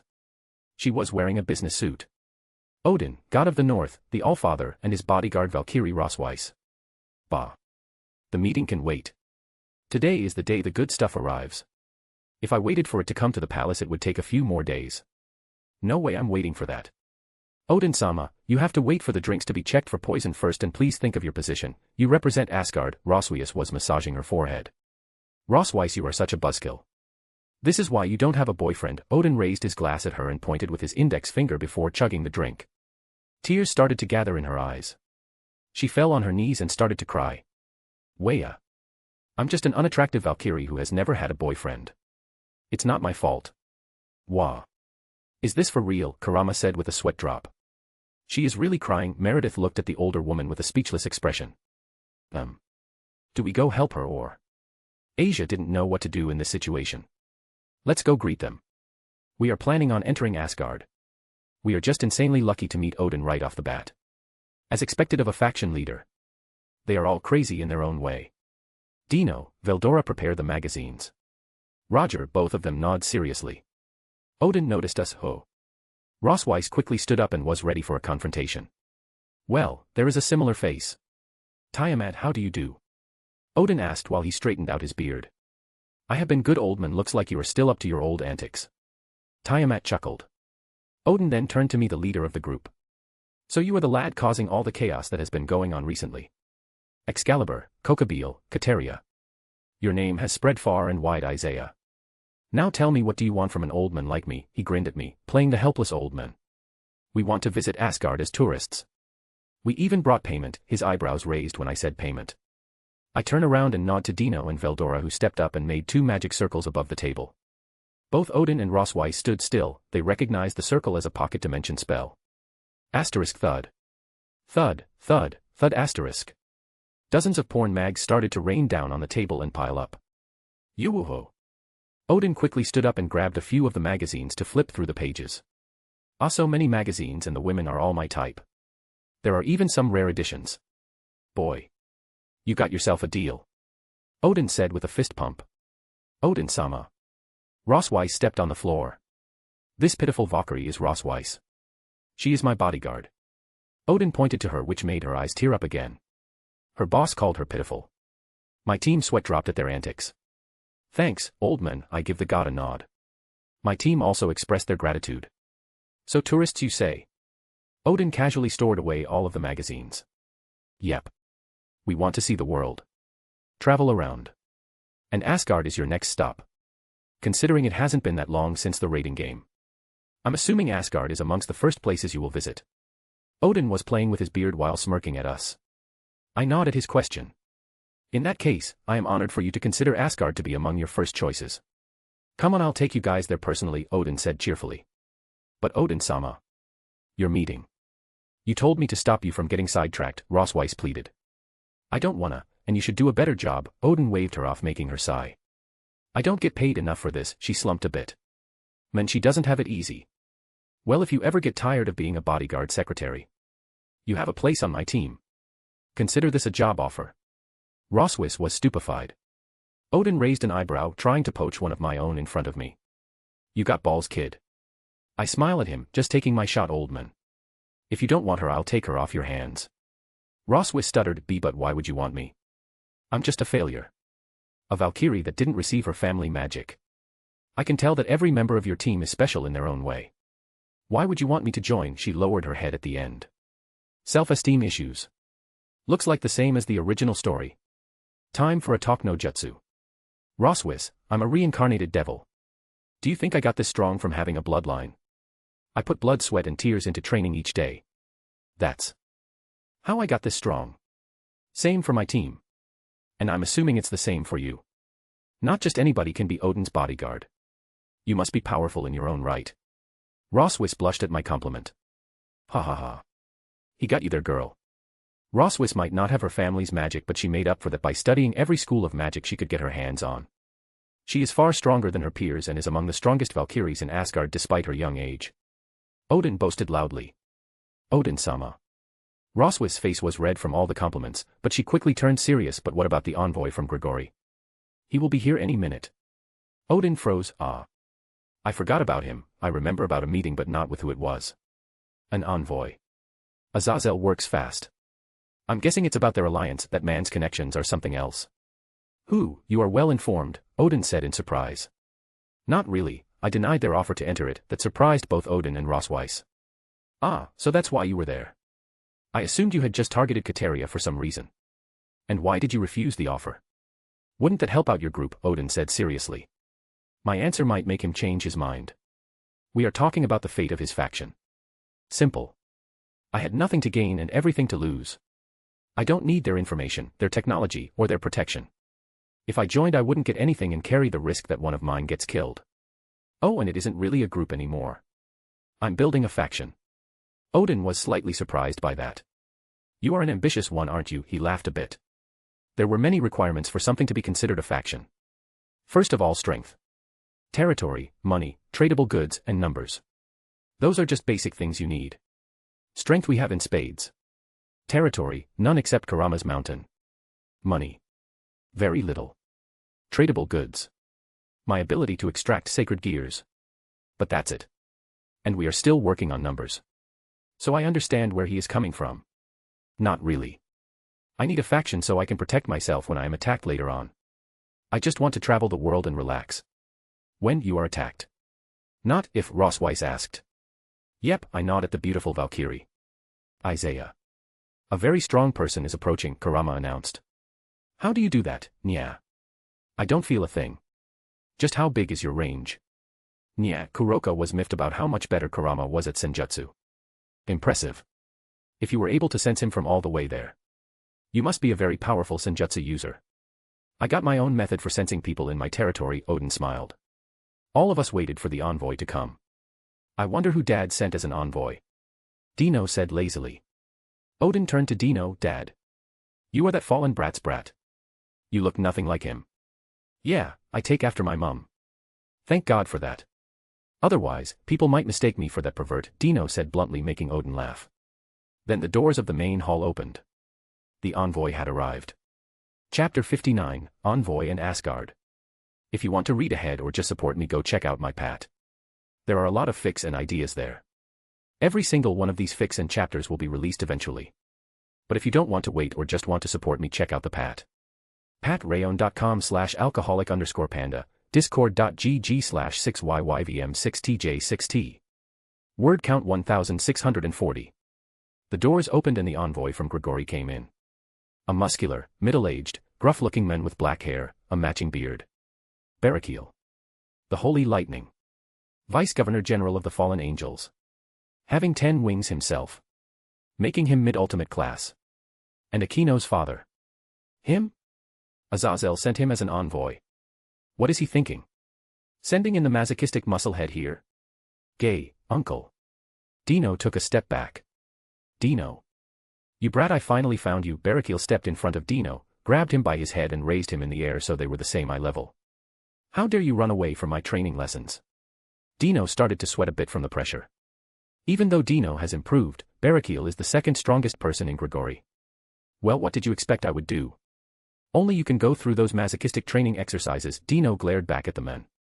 Before Barakiel could say anything else, I put my hand on his forearm, bringing it down, and Dino as well. I get that you are his uncle and his former trainer.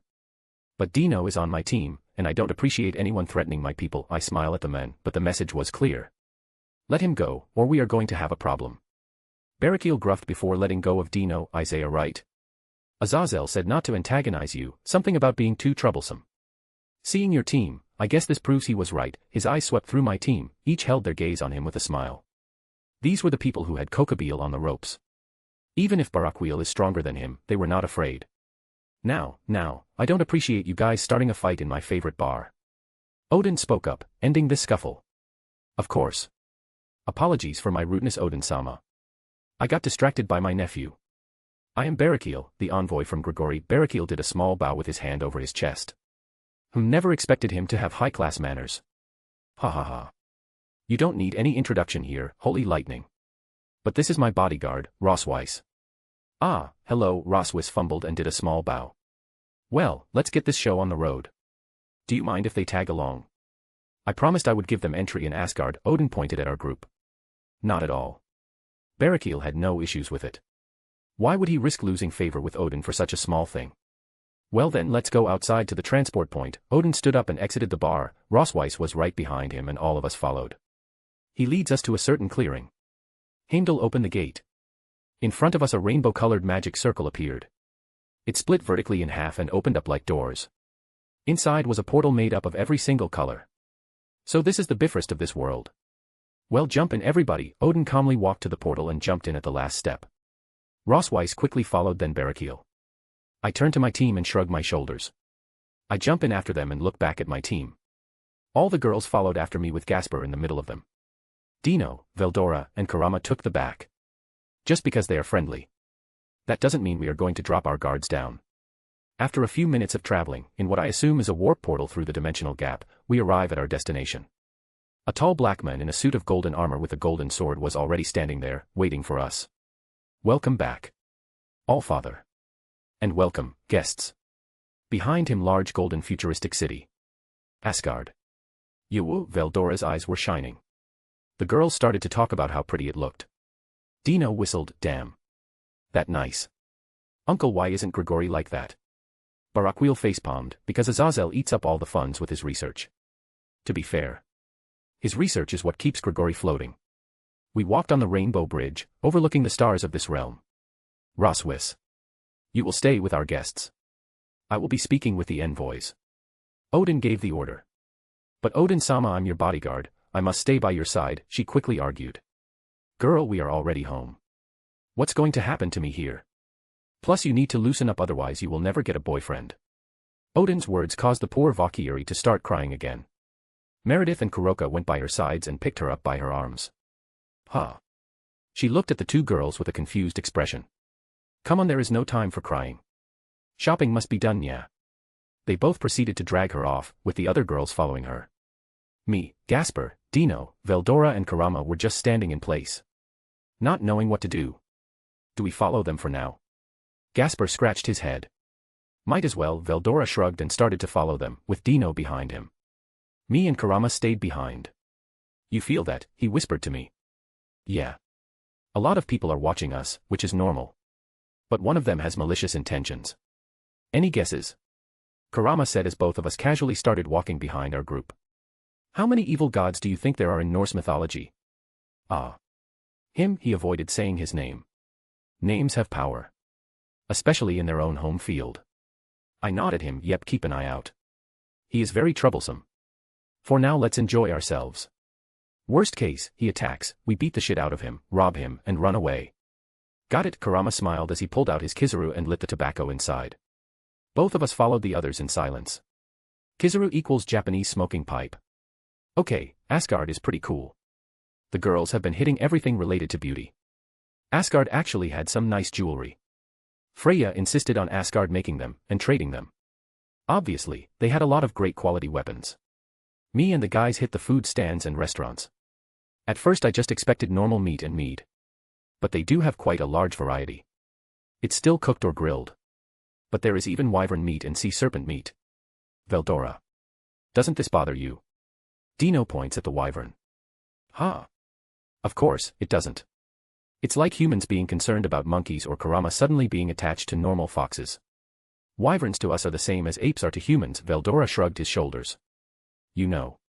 That makes sense. Kinda. If monkeys and apes were used as meat sources, I wouldn't have given a damn. Even as a human. I see your point. Gasper took a bite from his skewer. I mean, if I remember right, Asian countries like China, Vietnam, Seychelles, and the Philippines eat bats. So Gasper can actually see the point. The little dude is getting stronger by the day. Taller too. He was 150 centimeters tall when he was with Rias. Now he is 160 and showing no signs of stopping. It's like just being around Rias stopped his growth. I presume it's due to his previous mentality. Devils are shapeshifters, but it only happens when the devil really wishes for it. In the original story, Asia's breasts grew to match Zenovia's. Gasper is a Chad now. So obviously he wants to be strong and manly. This is a result of his desires and training. Boom. The girl's aura spiked for a second. They know not to use their powers in places like this. What the hell is going on? I didn't even have to say anything. I moved and the guys followed. Everyone. Please, let's just leave. Rossweiss tried to calm down the situation. Rossweiss was standing between them and a bunch of Valkyries, who had a smug expression. No. They insulted you for no-go reason. Meredith growled. We are not leaving, Valerie said with a tone that she won't take any talk back. That's right. You are a friend now. Nya, Kuroka smiled. Nobody insults our friends. Asia raised her fist. The Valkyrie sneered. Heh. What a failure. Looks like she was demoted to a tour guide. Lord Odin finally fired her. Serves her right. Things were starting to get heated. The girls from Isaiah's team were getting angrier with each insult. Their auras fluctuating. What's going on? Isaiah's voice boomed. Veldora, Karama, Dino, and Gasper. Isaiah. Boss, hear this. These bitches were bullying Rossweiss. Meredith pointed at the group of Valkyries. The other girls agreed and got into details. Right. So these are the jealous bitches who insult Rossweiss. Who? You look like fine specimen. Why don't you come with us, real Valkyries? Yeah, we will show you a much better time than her. After all. Blah, blah, blah. I tuned them out and turned to Rossweiss. She was looking at the ground with tears leaving her eyes. Okay, now I'm pissed. Shut it. I shut up the Valkyries. I don't give a damn about what you bitches think. But if you think that you can insult Rose, like that, you have another thing coming. Rose. Rossweiss lifted her face and looked at me with her eyes filled with tears. She blushed when she realized what I said. Hey, he is calling her Rose. Do you think? No. No way. Impossible. She couldn't have found a boyfriend. With each word, Rossweiss was blushing harder and harder. Nice going, Casanova. Dino grinned before Meredith smacked him on the back of the head. Dino, shut it. We challenge you to a fight. The Valkyries pointed at Rossweiss and the girls. Boom. A fight. Where is the fight? Let me join. #A/N. In the original, Odin was the king of Valhalla. But for mythology nerd like me, that just sounds wrong. Valhalla is where warriors go after they die in battle. Odin is king of Asgard. Chapter 60, Thor Odinson. If you want to read ahead or just support me, go check out my Pat. There are a lot of fics and ideas there. Every single one of these fics and chapters will be released eventually. But if you don't want to wait or just want to support me, check out the Pat. patrayon.com/alcoholic_panda. Word count 2220. A fight. Where is the fight? Let me join. A muscular middle-aged man with a beer belly was yelling like a child. He had shoulder-length blonde hair. He was waving a hammer around and was swaying in place. He literally reeked of alcohol. Thor. Son of Odin. And most likely the strongest god in the North Pantheon. Where the fuck did this musclehead come from? Lord Thor the Valkyries quickly kneeled. Huh. Oh. It's you guys, *hic**W where is the fight? He slurred his speech, the Valkyries paled when they saw him. These girls were about to fight the Valkyries. You aren't going to interfere, right? I carefully look at the men. Things could go very wrong, very fast. *hic** the girls. Oh, a chick fight. No, hick, I'm not going to interfere, but can I watch? Thor took a step forward but lost his balance and thud. He fell on the ground.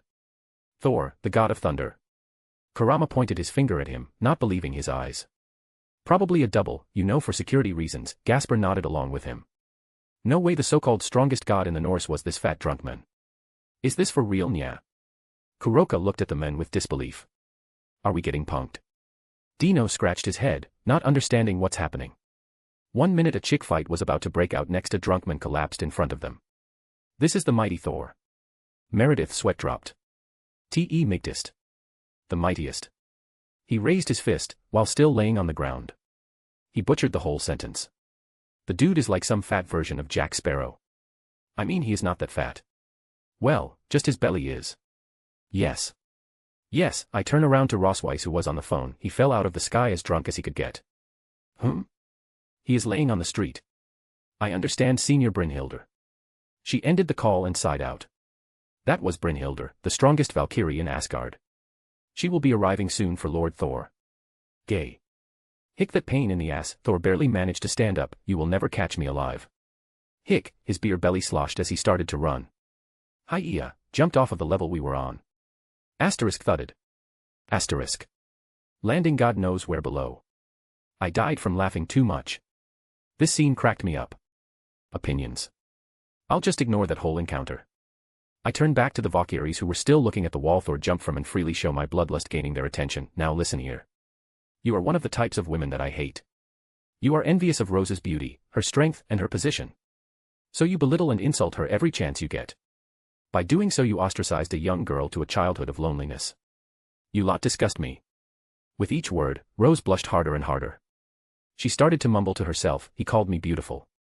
Hey, who do you think you are? Yeah, we are Valkyries, you can't say that to us. Like cliché villains, they started to argue. Oh yeah. What are you going to do about it? Meredith sneered at them. Growling. We already challenged you to a fight. Do you dare accept, or are you just a coward like her? One of the Valkyries pointed at Rose who got disheartened. I go to her and pat her on her shoulder. She turns to me, huh?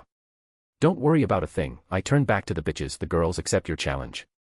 But Rose won't be fighting. Only Kaneko, Zenobia, Mikasa, and Meredith will be fighting. They are the weakest women on the team. Fighting against Valkyries will be good for them. None of them have faced Nordic magic till now. This will be a good exercise for them.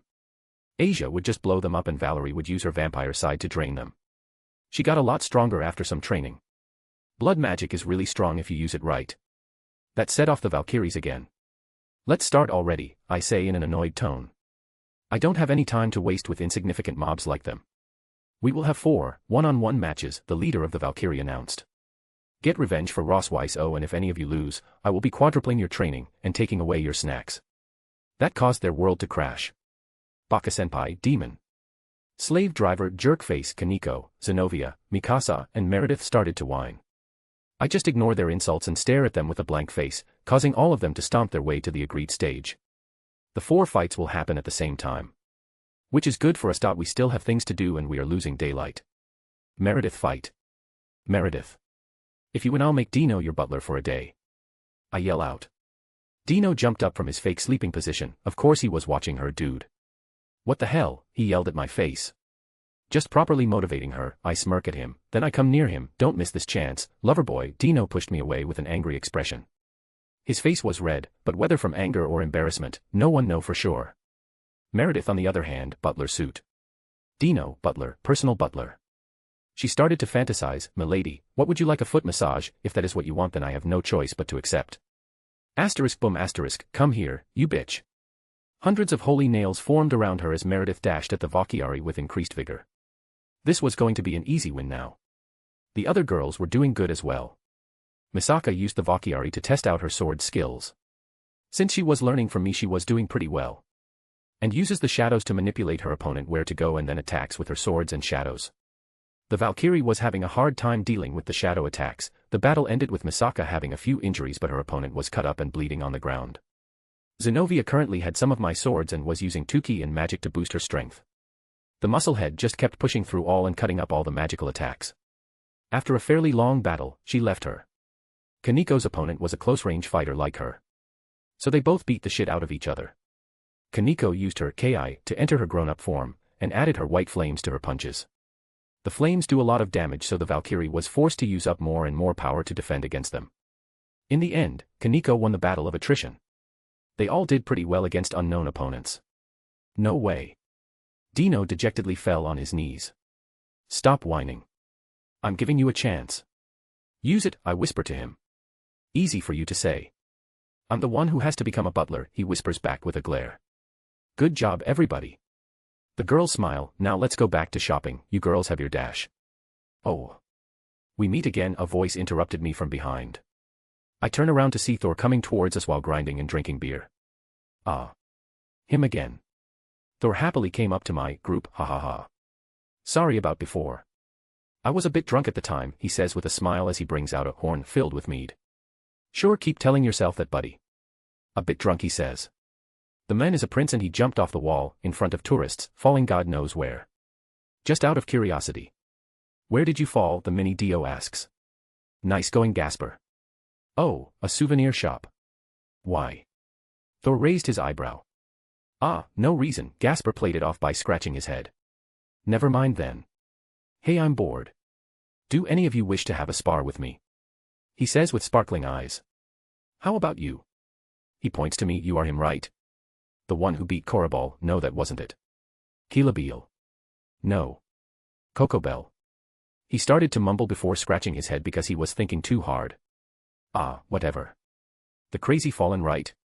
I'll make it worth your while. I am the Prince of Asgard, he says proudly. Dino was dying in the background. Kokobel. Ha ha ha ha. I want your best alcohol. That made him freeze in place.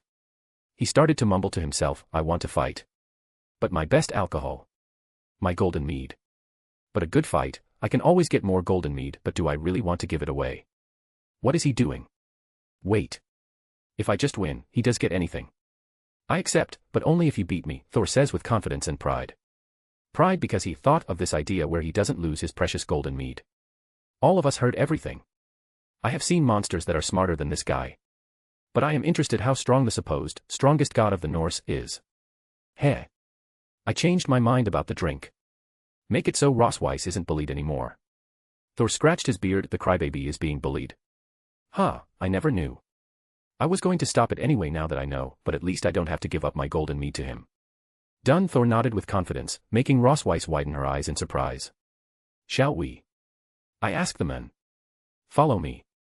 To the best place in Asgard. The arena, he pointed his index finger at a certain direction. Thor certainly loves his theatrics. After 10 minutes we arrive at the arena. It was just a Roman Colosseum ripoff with Nordic decorations.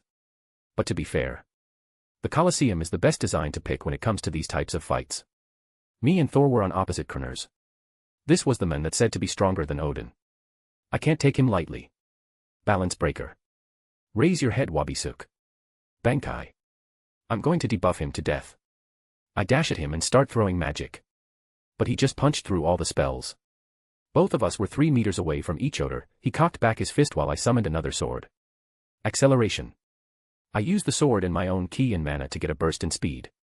Okay, so he is somewhere around 160 kilograms in weight. Each slash increases his weight by 3 times and increases his negative emotions. Let's see how much he can take. 1 slash. 480 kilograms. 2. 1,440 kilograms. 3. 4,320 kilograms. 4. 12,960 kilograms, 13 tones. Ha ha ha. Your attacks do no damage, devil. Thor just kept running around and punching at me without a care in the world. What the hell is this guy made of? 5. 6.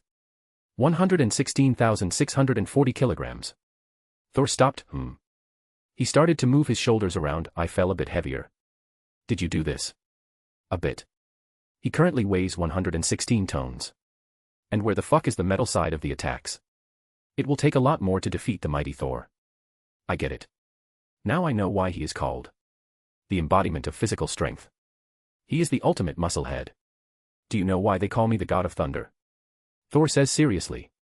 Because when I swing my hammer, it breaks the sound barrier, making people think that thunder had appeared. Ha! Crack! A thunderclap echoed across the arena. His hammer sent me flying back as I crashed into the arena wall.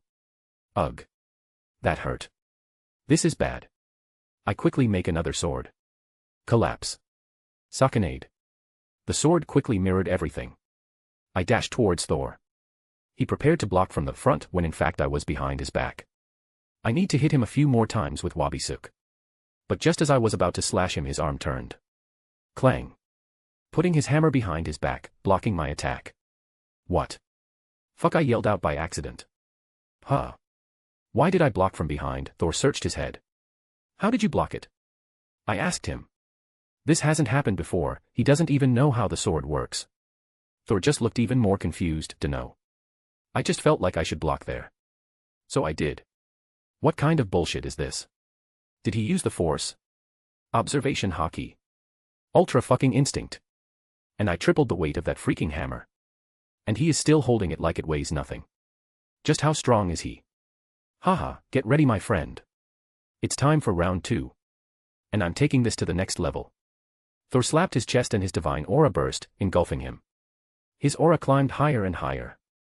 The pressure was freaking insane. I gripped my swords tighter. I'm not getting out of this fight without a few broken bones. Haha. Let's go. A/N. OG Thor. His only power was his insane strength and Mjolnir, which was heavy AF. It said his hammer is as heavy as 300 billion elephants. A single elephant is around 7 tons. So that's 2,100 billion tons. Tons and tons are both English terms. Tons is American while tons is British.